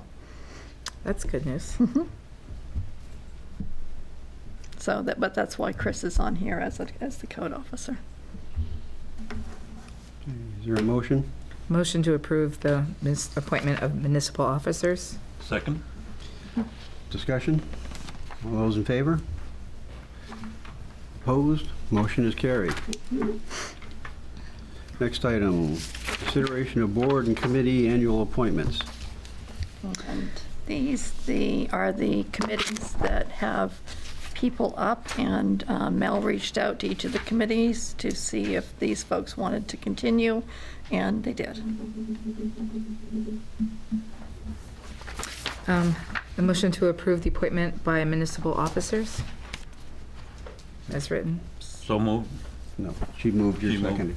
Second. Discussion? All those in favor? Opposed? None? Motion is carried. And I just realized, Mel, I am so sorry. I'm used to speaking to these. That's not my role anymore, so you go ahead and do the last one. I'll allow it. Okay, next is consideration of annual fee schedule. Submittal. Is that next? I think so. Yep. I guess the simple question is, are there any changes from last year? I reached out to all of the department heads and asked for any proposed changes to the fee schedule, and I did not receive any suggestions for changes. So this is exactly what was approved last year for reapproval for this coming year. We did miss select board representation on boards and committees, but we'll go back to that. Oh, I'm sorry. Okay, on this annual fee, Lee, I remember you standing up, I think it was last year, on something. So, sorry, I've had to change a heart on this. Only because your fees on here, the motorcycle vehicle accident billing. So, I was having my husband play devil's advocate with this whole thing. If my taxes are going towards the ambulance, the truck, everything else in town and stuff like that, technically wouldn't a tiny little piece of metal be mine as far as the taxes go? And then I feel like we're almost getting double whammy by being charged for these fees too, because our taxes are paying for the trucks, they're paying for the gas, they're paying for your guys's For which? everything. What are you talking about? I am talking about the motor vehicle accident billing. Okay. And the other thing is, correct me on this one, so these rates, the engine at $350, that's per hour? Yes. So I guess that's a triple, gripe I know that I would have on that. First, it's only insurance-based. It goes against the insurance company, not the individual. Under Raymond Town, we don't charge Raymond residents for this. It's out-of-town vehicles, I believe. We do all. Oh, we do? Okay, I'm sorry. No, okay, it's But it's only insurance companies. If they don't pay, we don't go after the individual. It's only the insurance company that gets that bill, and they usually pay it. But then the person's insurance goes way up because of the bill. No, does not. Not necessarily. Okay. I know, and I know that I was in favor last year because you said it's a good way because all the trucks were coming out and stuff like that. And when I was going down through all of this stuff, I'm literally thinking to myself going, we're paying for this. We're paying for this in our taxes and stuff like that now, and all of this, and then we're getting whacked with it. what it's covering is all the extra expenses, extrication tools. If we use those, we fight a fire, we have to use water, foam, manpower, covers all that so we get a recoup on the services that the town is providing. Just like ambulance billing. Well, I know, I know, and I don't agree with it, but I'm one person, so. What about ambulance billing? Ambulance billing, if we transport a patient, we bill their insurance company. If it's a resident, correct, does not get billed for Raymond. Everybody gets. From the insurance company. Wait a minute, so No, everybody. I get billed on that. everyone. Yeah. But there's, Everybody does. That's Everybody right. does get billed, and the insurance will cover, and anything that's Medicare can't be done after the fact. We can't do collections or anything. Sorry, I'll get a little closer to the mic, sorry. Yeah, I'm sorry. So, Thanks, Lee. yeah, that's how the medical side of things work, and it generates a huge piece of money to offset our budgets, et cetera. It is very common practice. In fact, every town that I know of bills for both accidents, life flight landing zone setups, medical crashes, things like that. It's just the standard of care, if you will, throughout everywhere, even in other states. Well, I get the life flight, and I get other towns. I guess I don't get it for our own town. If the residents don't pay, you say you don't go after them? No, it doesn't go to collections on that stuff, so. I had one not get paid by the insurance company and it went to collections. Right. Let me ask. It depends on what it is. Depends on where you did it. I did it up till 2 Correct. years ago. Yeah. So. Not supposed to. It's not. So, and I guess we get back to the whole thing where if we're going through this list, and there's pages of it,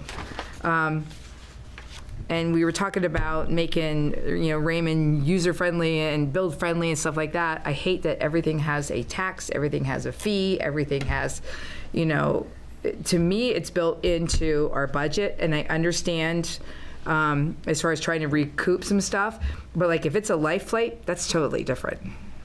A great deal of our accidents, for example, if you want to start with that point, I guess, is out of state, out of town. Right.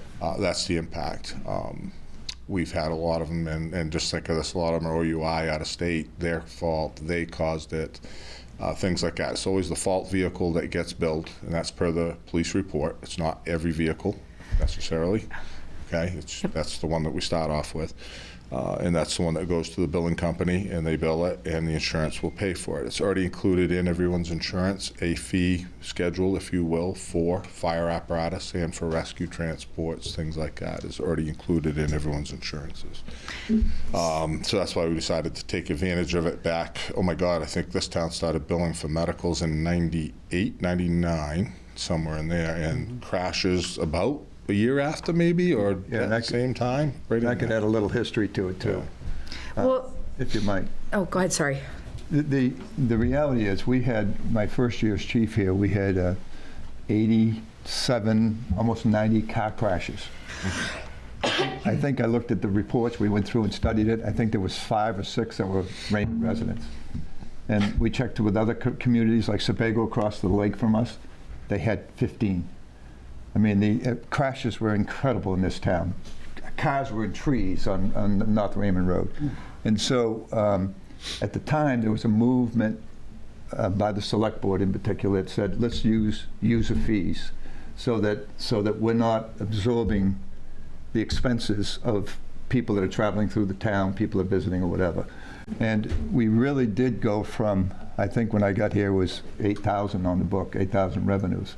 And that year we got it up to 60 or 70, and it has grown to the 220. And it doesn't go to the fire department. This isn't a reward, like it goes to the surplus. So, and even the equipment, the reason that account was set up is we were breaking equipment on a regular basis on some of these crashes. It was crazy. Hoses were being blown out. So everything was built around user fees, and I think it continued into code enforcement and everything else. We did, in fact, I think when Kathy came on board, start looking at residents, and we even had a formula they could fill out so they didn't have to pay anything towards their ambulance call or anything else, and I think we worked around that with a law because we couldn't charge out-of-state people or people from Norway in Raymond without charging our citizens. And I'm actually, I think, Mr. Olson may have helped us with that. Someone had insurance background. I don't remember who it was, but someone said you can't do that biased. But someone educated us on that, and we were able to do what we're doing now, which is to bring in user fees in almost every department. So I think it's grown much, in many ways, more than we started, that's for sure. So as an example, talk about the accidents, et cetera. Our crews were there yesterday for over 2 hours on Webb's Mills at 302. Yes, an OUI, fluids mitigation of hazardous materials that we don't want to get into the lakes and watersheds. Any fire mitigation would have been billed. Traffic control was what we were doing. We had to actually call mutual aid in, which impacted another town to help us, because we had to transport patients. That left one person to run and manage this whole scene and try to do traffic control, because the police are tied up, so they can't do it. So that led to a mutual aid truck coming in to try to help us out. I was out of town, and the chief of Wyndham was there picking up antifreeze and oil out of the road as well. So are it's these just flat, how it works. Are these flat fees, or do you, for something like that, are you allowed to like invoice, or is it just you have? Yeah, our billing company actually invoices it for us. We're not really directly involved. So it's in not that. like, oh, you get wasted and smash up 15 cars and pour antifreeze and you only got to pay $350. Right. So we can, it depends on the impacts, I guess, there's a lot of it. And we can't go any further than the Medicare payment will pay on Medicare's. I think I misquoted that earlier, so. I had two other ones. Is there maybe somebody else knows from previous years or whatever, but is there a reason we don't, it's free for liquor licenses, and also, I mean, it's $60 for a subdivision, but it's free for liquor licenses. Those people, you know, and then violations are $10 per inspection after a re-inspection for a violation.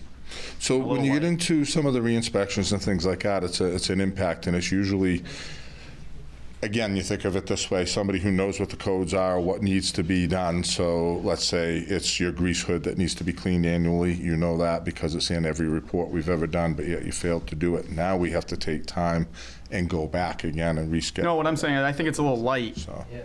Free, and the 10 per inspection is a little light, especially since it was a violation. And then I think, I just feel like liquor licenses inspecting maybe shouldn't be free, where we're charging subdivisions and just regular single-family residents 60 and 15. That's just my 2 cents, but. Yeah, but when you're, I mean, are you getting into doubling up at that point? Because when you're doing a liquor license inspection, you're also doing the business inspection. So you're charging them on the business side. Where are you seeing it For who? For those guys or for code? Because it's 2 different people. Well, it doesn't matter. Still, the fee for the code doesn't get involved in inspection. I saw a fee on the back. What's that? I don't think code's involved much. No, code's not involved at all. When you're doing a business inspection, fire. Right. It's, that's the same inspection, whether if they're already getting charged for the inspection. So there's not a separate inspection for the liquor. The fire department inspection. It's all under it's all under that original business on which they're paying that fee on the business inspection. Yeah, I don't know. I guess I don't see that. That's why. Did you see the liquor license though over? Or are you just talking about the re-inspection? There is a fee for a liquor license, but you're talking about re-inspecting it. It's again, it's. I just think that they're. No, I'm just seeing it because he's seeing 2 different places. Is where he's looking at. But the fee for the liquor license is prescribed by state statute, and I don't know if there is anything in there about. I'm not sure on that one. I don't think so. I don't care. I'm not. I just. Yeah. There was discussion, if I may, last year, I believe, we were going to look into that and have a committee, starting with SelectBoard and us together, trying to work together and see about those fee schedules. I believe that was discussed last year at this meeting when we were doing the fee schedules. It just never happened. So maybe that's something what we ought to do is sit down and kind of revisit that. Talk it through and figure out those statutory requirements, and then we'll know if we're within the ballpark or not, and we can move forward. Well, and have code in fire too, yeah. And if we're light, and we can adjust, and if we're not, well. Okay. Other discussion on that? All right, a motion to approve. Wait. Oh, More sorry. discussion. Peter? Sorry, I didn't see Peter. You either do it before or after. 211 Road. I just say this, that I don't like to see undue burden put on taxpayers, and I want Raymond to remain business friendly, but I think it's a little insane, given the situation now, for any municipalities to be reducing revenue.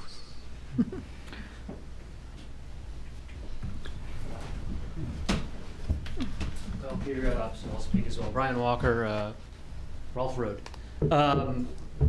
It seems to me that one possible way to look at these is, does the cost of charging somebody, say $10 for the liquor license renewal, cost more to the town than doing the charging?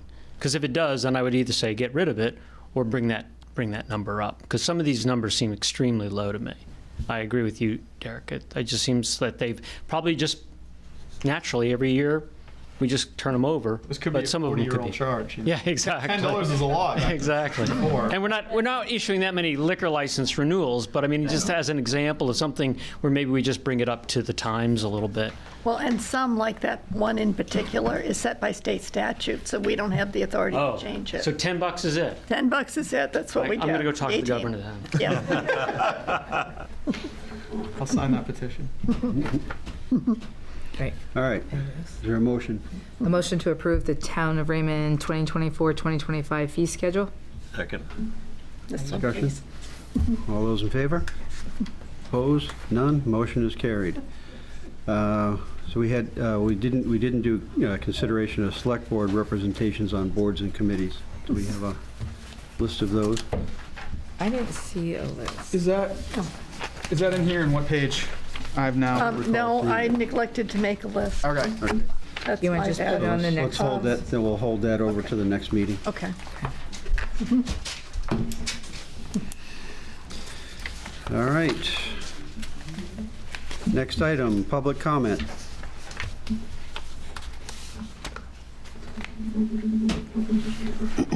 Brian Walker, Rolfe Road. I was recently, information came from the Panther Pond Association about the clearance of the Panther Run, and I know that, or at least was, the Tenny River was blocked. Thank you very much for managing that. However, I was really dismayed to hear that the work was being done by Q-Team. Not very long ago, if I'm correct, not very long ago, the town was in a litigation with Q-Team, and they were fined. And it just seems, and I know you guys can't respond now, but if any of you want to send me an email on this, that'd be great. I don't understand why we would do business with somebody who violated our rules, especially when there's two very solid companies within the town of Raymond. See a gentleman over here with a Gardner Tree, Lakes Region Tree, TLC Tree, Veteran Tree. These are all companies that have the equipment, I believe, to do pretty much what anything Q-Team could do, and clearly something like, I believe, clearing the trees from those places. So I'd suggest that the town just review whether or not who we do business with, if they have been in violation of our rules. It sends a really weird mixed message to me. Thank you. I agree. Peter?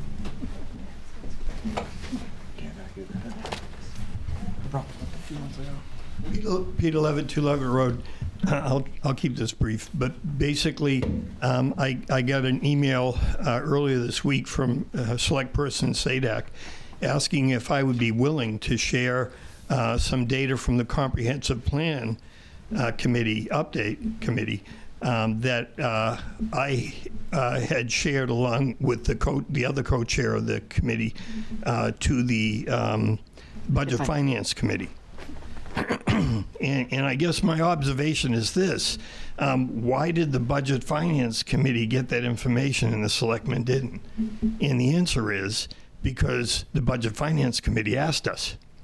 So that's why they got the information. Just to give you a little bit of an understanding, A lot of the discussion tonight is on, issues involving ordinances, land use, voter education, and the like. And I started in January, along with the other co-chair of the Comprehensive Plan Committee, in asking that there be a meeting of the Select Board, the Comprehensive Plan Committee, and the Code Enforcement, and the Planning Board, so that we might all at least be on the same page. So when you're discussing something like, how does the Planning Board want to have a sense of where to go with solar, commercial solar? Wouldn't it be behoove all of those groups that I just mentioned to at least get some sense of where we're going down the road? Because, as I say, the vote to the citizens is going to take place in a year from now. I asked in January, I went through the town manager, and what I was told is, well, things are a little busy right now, but we'll arrange that meeting. I asked in February, basically the same answer. In March, I sent an email to the town manager and the Board of Selectmen. And generally I was told, well, after budget season, we'll get together and convene that group. And then I was told that it was going to happen in June. And I will tell you that I'm not telling anybody anything they don't know, it's June 20th. So I would say that a lot of the confusion or the sense of where we're going with land use ordinances and the like, that getting on the same page with planning and code enforcement and selectmen, as far as what we're hearing and the wealth of information we've gotten from the community. As an example, should there be commercial development that abuts residential zones on the 302 corridor? What do we want to really have for a comprehensive ordinance going down the road to deal with such things as environmental issues? So a great example would be this one, coordination. I just heard it mentioned, but down at the dam, oh boy, if the town could have coordinated with the state, inland fisheries, and gotten some sort of a path for canoes just to be able to get down there, or a little bit better access for anglers to get in there, the time to do it is now. But that's just an example of the planning that I'm looking forward to seeing this town do more of, which is planning. And I just put a plug in here. When individuals are saying, well, I really didn't know what I was voting for. When I got here in 1985, there was 110 people crammed into an auditorium, and we had an in-person town meeting. And you know what? That's when the curmudgeons would get up, as I called them, the old guard, and they'd ask questions, and they'd get answers. Well, wait a minute, I don't really understand that. Well, here's the deal. Get up to the mic. And I understand that the argument is always going to be, you get a lot more in the way of votes from a referendum. Unquestionably, that's the case. But we could get more attendance at town meeting if we made it more user-friendly. I can remember there used to be daycare there for the young families, and you could actually bring your kids there, and they'd have a few people entertain them while you took care of the town's business. And the other argument, as far as referendums are concerned, is that you get more representation, but my opinion is that the votes are less informed. So what do you gain from it? I'm not sure. I just put that plug in there. Thank you.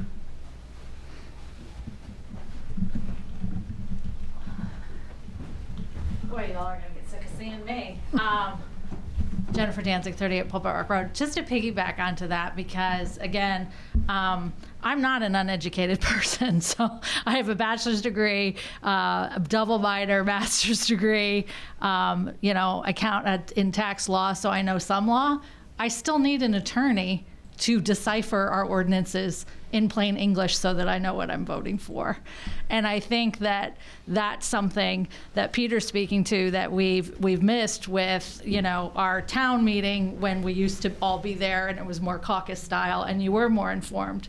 And I apologize because I left and came back, and when I came back, somebody was saying like, well, could you do a little blurb or could you do that? And I would ask for that, just because, again, my experience being at the polls on Super Tuesday and then this last time handing out flyers, talking to hundreds and hundreds of citizens here in Raymond, is that they are uninformed voters. So they're voting on something, they have no idea what it is. They thought it was our solar, it wasn't our solar, it was a different solar, blah, blah, blah. But like even if they read the warrant, even if they read it, I don't know that you'd understand it because of the legalese. So to the extent that we can make Raymond more friendly, and as you said, the comprehensive plan, I've been to those meetings, and you know, you have a chance to ask questions and look at maps and do this and do that. To the extent that we can make Raymond more voter friendly, education friendly, simplify things, because you know, if I have a bachelor's, 2 minors, a master's, and I still need a lawyer to understand the ordinance. Like, God help you if you know somebody doesn't have that level of education and you know, they don't know what they're voting on, and I think that's where you get dissatisfied citizens, because then you feel like, that's why I was asking the question when you said like, well, did we vote on the building or did we just vote on the bond? Like, people don't want to feel like we're being tricked. You know what I mean? Like, we don't want the cutesy like and run. So I'm grateful that you clarified. Thank you. And I really am grateful to all of you for serving. And it seems like, you know, in multiple capacities, it sounds like you were fire chief. I think I remember that. And now you're here. And so we really have this really lovely town full of people who really care about our town and give a lot of service to our town. So thank you for that. I will ask, just because I'm here, I wasn't planning on speaking again, but when you did that committee stuff, so if people are on committees and they stay on committees, then they just stay on committees and there's no openings for new people to join? Like, how does that work? Because you all just voted on different committees, like, and like, for example, if you're on a board and your term expires, do you just keep rolling over if you want to stay on, or do you have to leave after your 3-year term? Or like, how again, making it voter friendly, getting you know, new blood in, is it easy to be involved? Is it difficult to be involved? Like, their terms are on there, so like people on planning board have a certain amount of years that they're in for that. They volunteer and then they get in there. After that term, they can do it again, or somebody else can come in. Right, but if they do it again and they stay on forever, then there's no openings for new people to come on? No, necessarily. After that, it goes, anybody can come in, and then they would still be there wanting to do it. Another guy can come in and want to do it. After their term, that's when you would vote again. And okay, because I know some are appointed and some are voted. Like, obviously, you guys are voted. Out randomly, like tomorrow, somebody moves and gets out of the planning board, then we have an opening. And, you know, it's the floodgates open and whoever wants to go in. Right, but what I'm saying is if the 3-year term expires and they choose to stay on another 3 years, there's no getting They have to vote again. There's no opening. They have to get reappointed. No, it's an opening. Their term they have to get reappointed. They have to And then it's not even appointed. They have to get voted back in. And then the other committees, like comprehensive committee, or Dennis, you were talking about some sort of citizens committee to do different things that you've done in the past. Usually with the committees, it depends on the committee. Like the comprehensive plan committee was appointed to do the comprehensive plan, so they are on there until that plan is complete.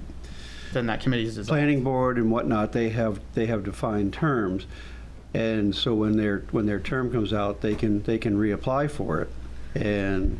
But if, you know, I'll put it to you this way: we've had more issues with people leaving. No, I understand. Leaving for one reason or another. Either they move out of town, or whatever it may be, and then finding people to go put in there. So I mean, whenever there's an opening, it is advertised. that there's. And like I said, I have been one of those uninformed voters who was raising children. So I was very involved with the school board before I had kids and the town. And, before we did consolidation, I was arguing against it. You know, But anyway, way 25 years ago. And the other thing sort of I took would a break say is to raise there family. is online, there's an application form, and you can put those in, and those reside in there, so that if a position Okay. does come up, then those can be, and they get a hold, oh, you said you were interested in this, you still interested? Right, So, yeah. So I mean, if people go Okay. in and fill those Thank out, you. then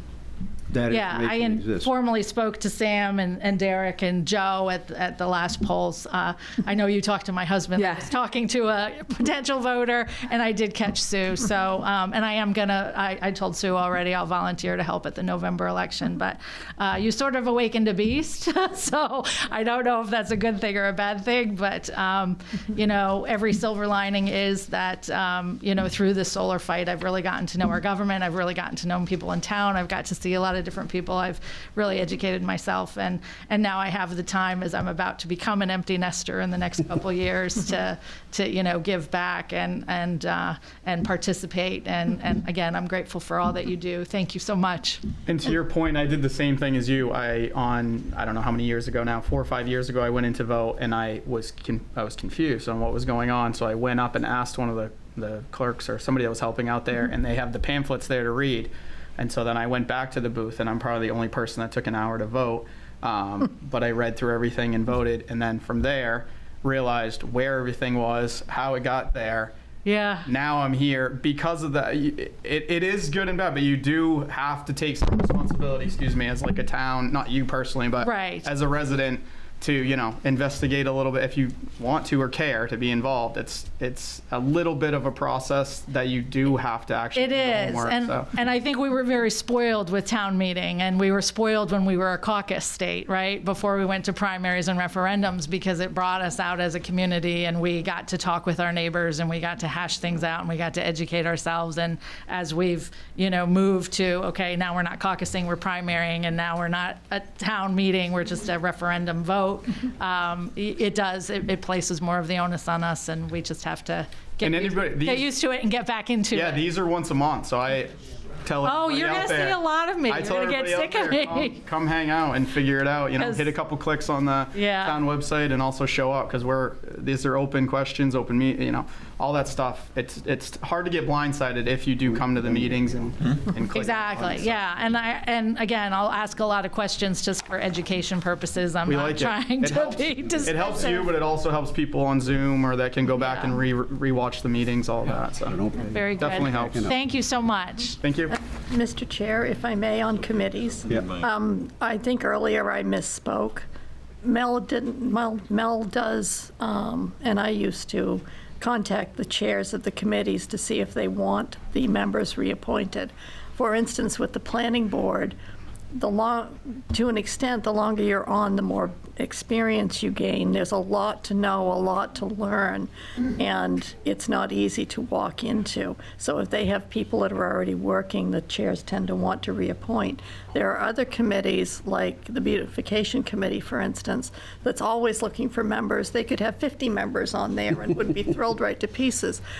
So it depends on the committee and what level of commitment there is to it, what level of work there is to it, and knowledge, and also what level of availability and just wanting to come out.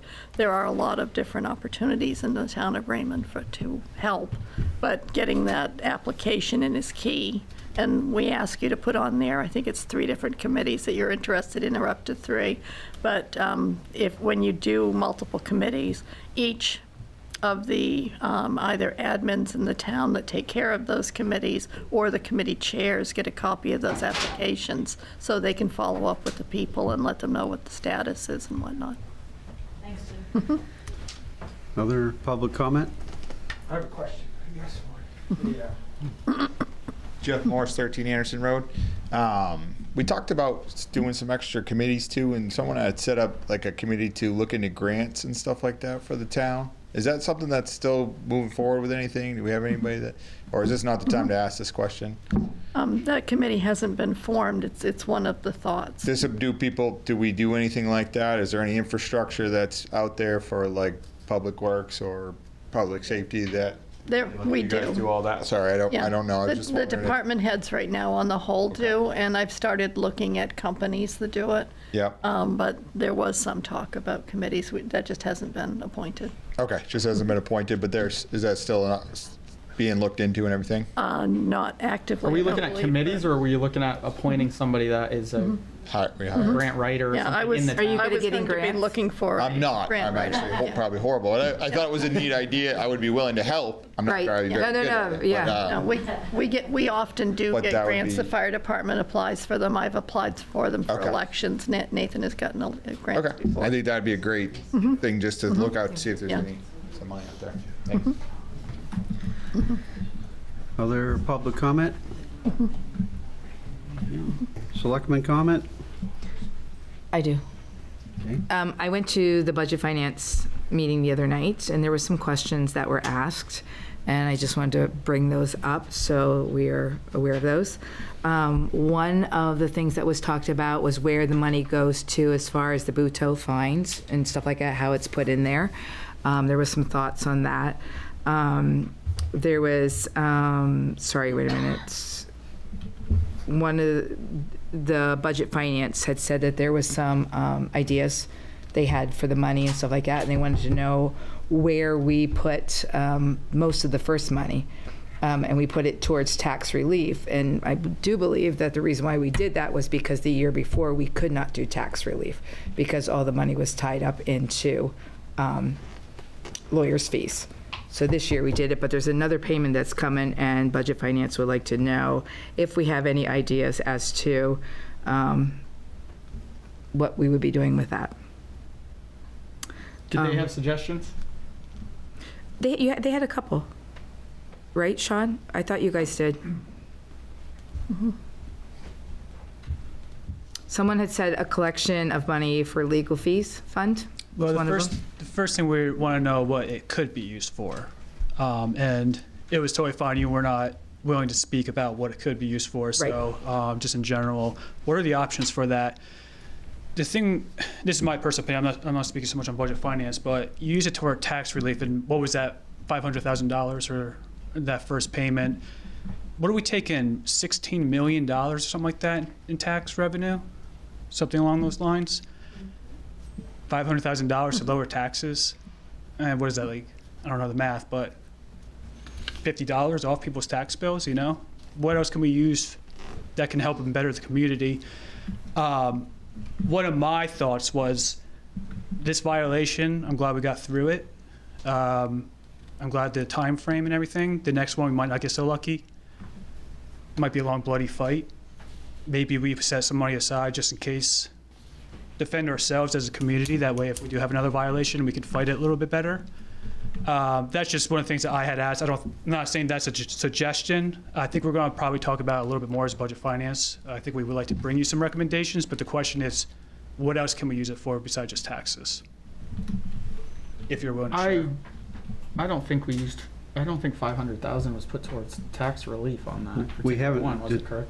to begin with, we haven't put anything towards Right. anything yet. Okay, that's what I thought. What we've done, what was in the warrant article was to authorize use of up to a certain figure for tax relief. 700. We won't get into that until we see the actual tax commitments and whatnot. Yeah. So that's when we'll decide how much we use towards that. But otherwise, it goes into, at this point, it goes into undesignated surplus because it has to go into the general fund. It's money that came in. The other side of it is, of course, it offsets overage that we had on the legal side for the last 2 years. So, so I mean, from one standpoint, the only place it can go into is undesignated surplus because it's money that's come in that was essentially was not anticipated. So that's where it has to go until a decision is made on where finally it gets spent. But as far as how much gets used towards tax relief or whatever, That we will not decide until we see where, we see where the valuation comes in at and where that's going to affect the mill rate and things like that. Yeah, fair enough. We just want to bring it up now because we're thinking about being on budget finance. We're thinking about the future, and this is a good opportunity to kind of protect our town. And I'm not suggesting anything tonight. I'm not looking for any suggestions, but if you can keep that open mind about how can we use this besides just tax relief. I just wanted to put that out there from that meeting. So it was keeping the communication back and forth. Anything else under selectmen comment? Okay, town manager's report. Oh, I forgot I had a piece. I'm sorry.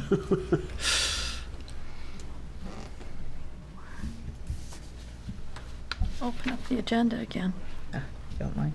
So the next meeting dates, we've already talked about them, is, oh, that's the wrong one, is July 9th and August 13th, if that's all right with everyone. Mm-hmm. And we have, oh, stop. And then I have a computer that isn't set up for me to open Word. So I need to find the PDF version real quick. We have Thursday, July 4th closed. Yes, and 4th of July is coming up. So we just had Juneteenth yesterday, and we will have the 4th of July on Thursday, the 4th. And that's really all I have for town manager's report. Okay. Next item. A motion to go in executive session on consideration of appointing an interim treasurer pursuant to MRSA 1, Section 4056A. Second. Second. All those in favor? Okay. We will go into executive session.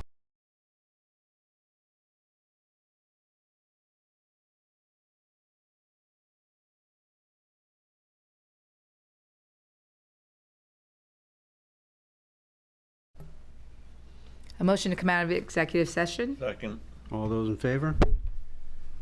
Motion, we're out of executive session.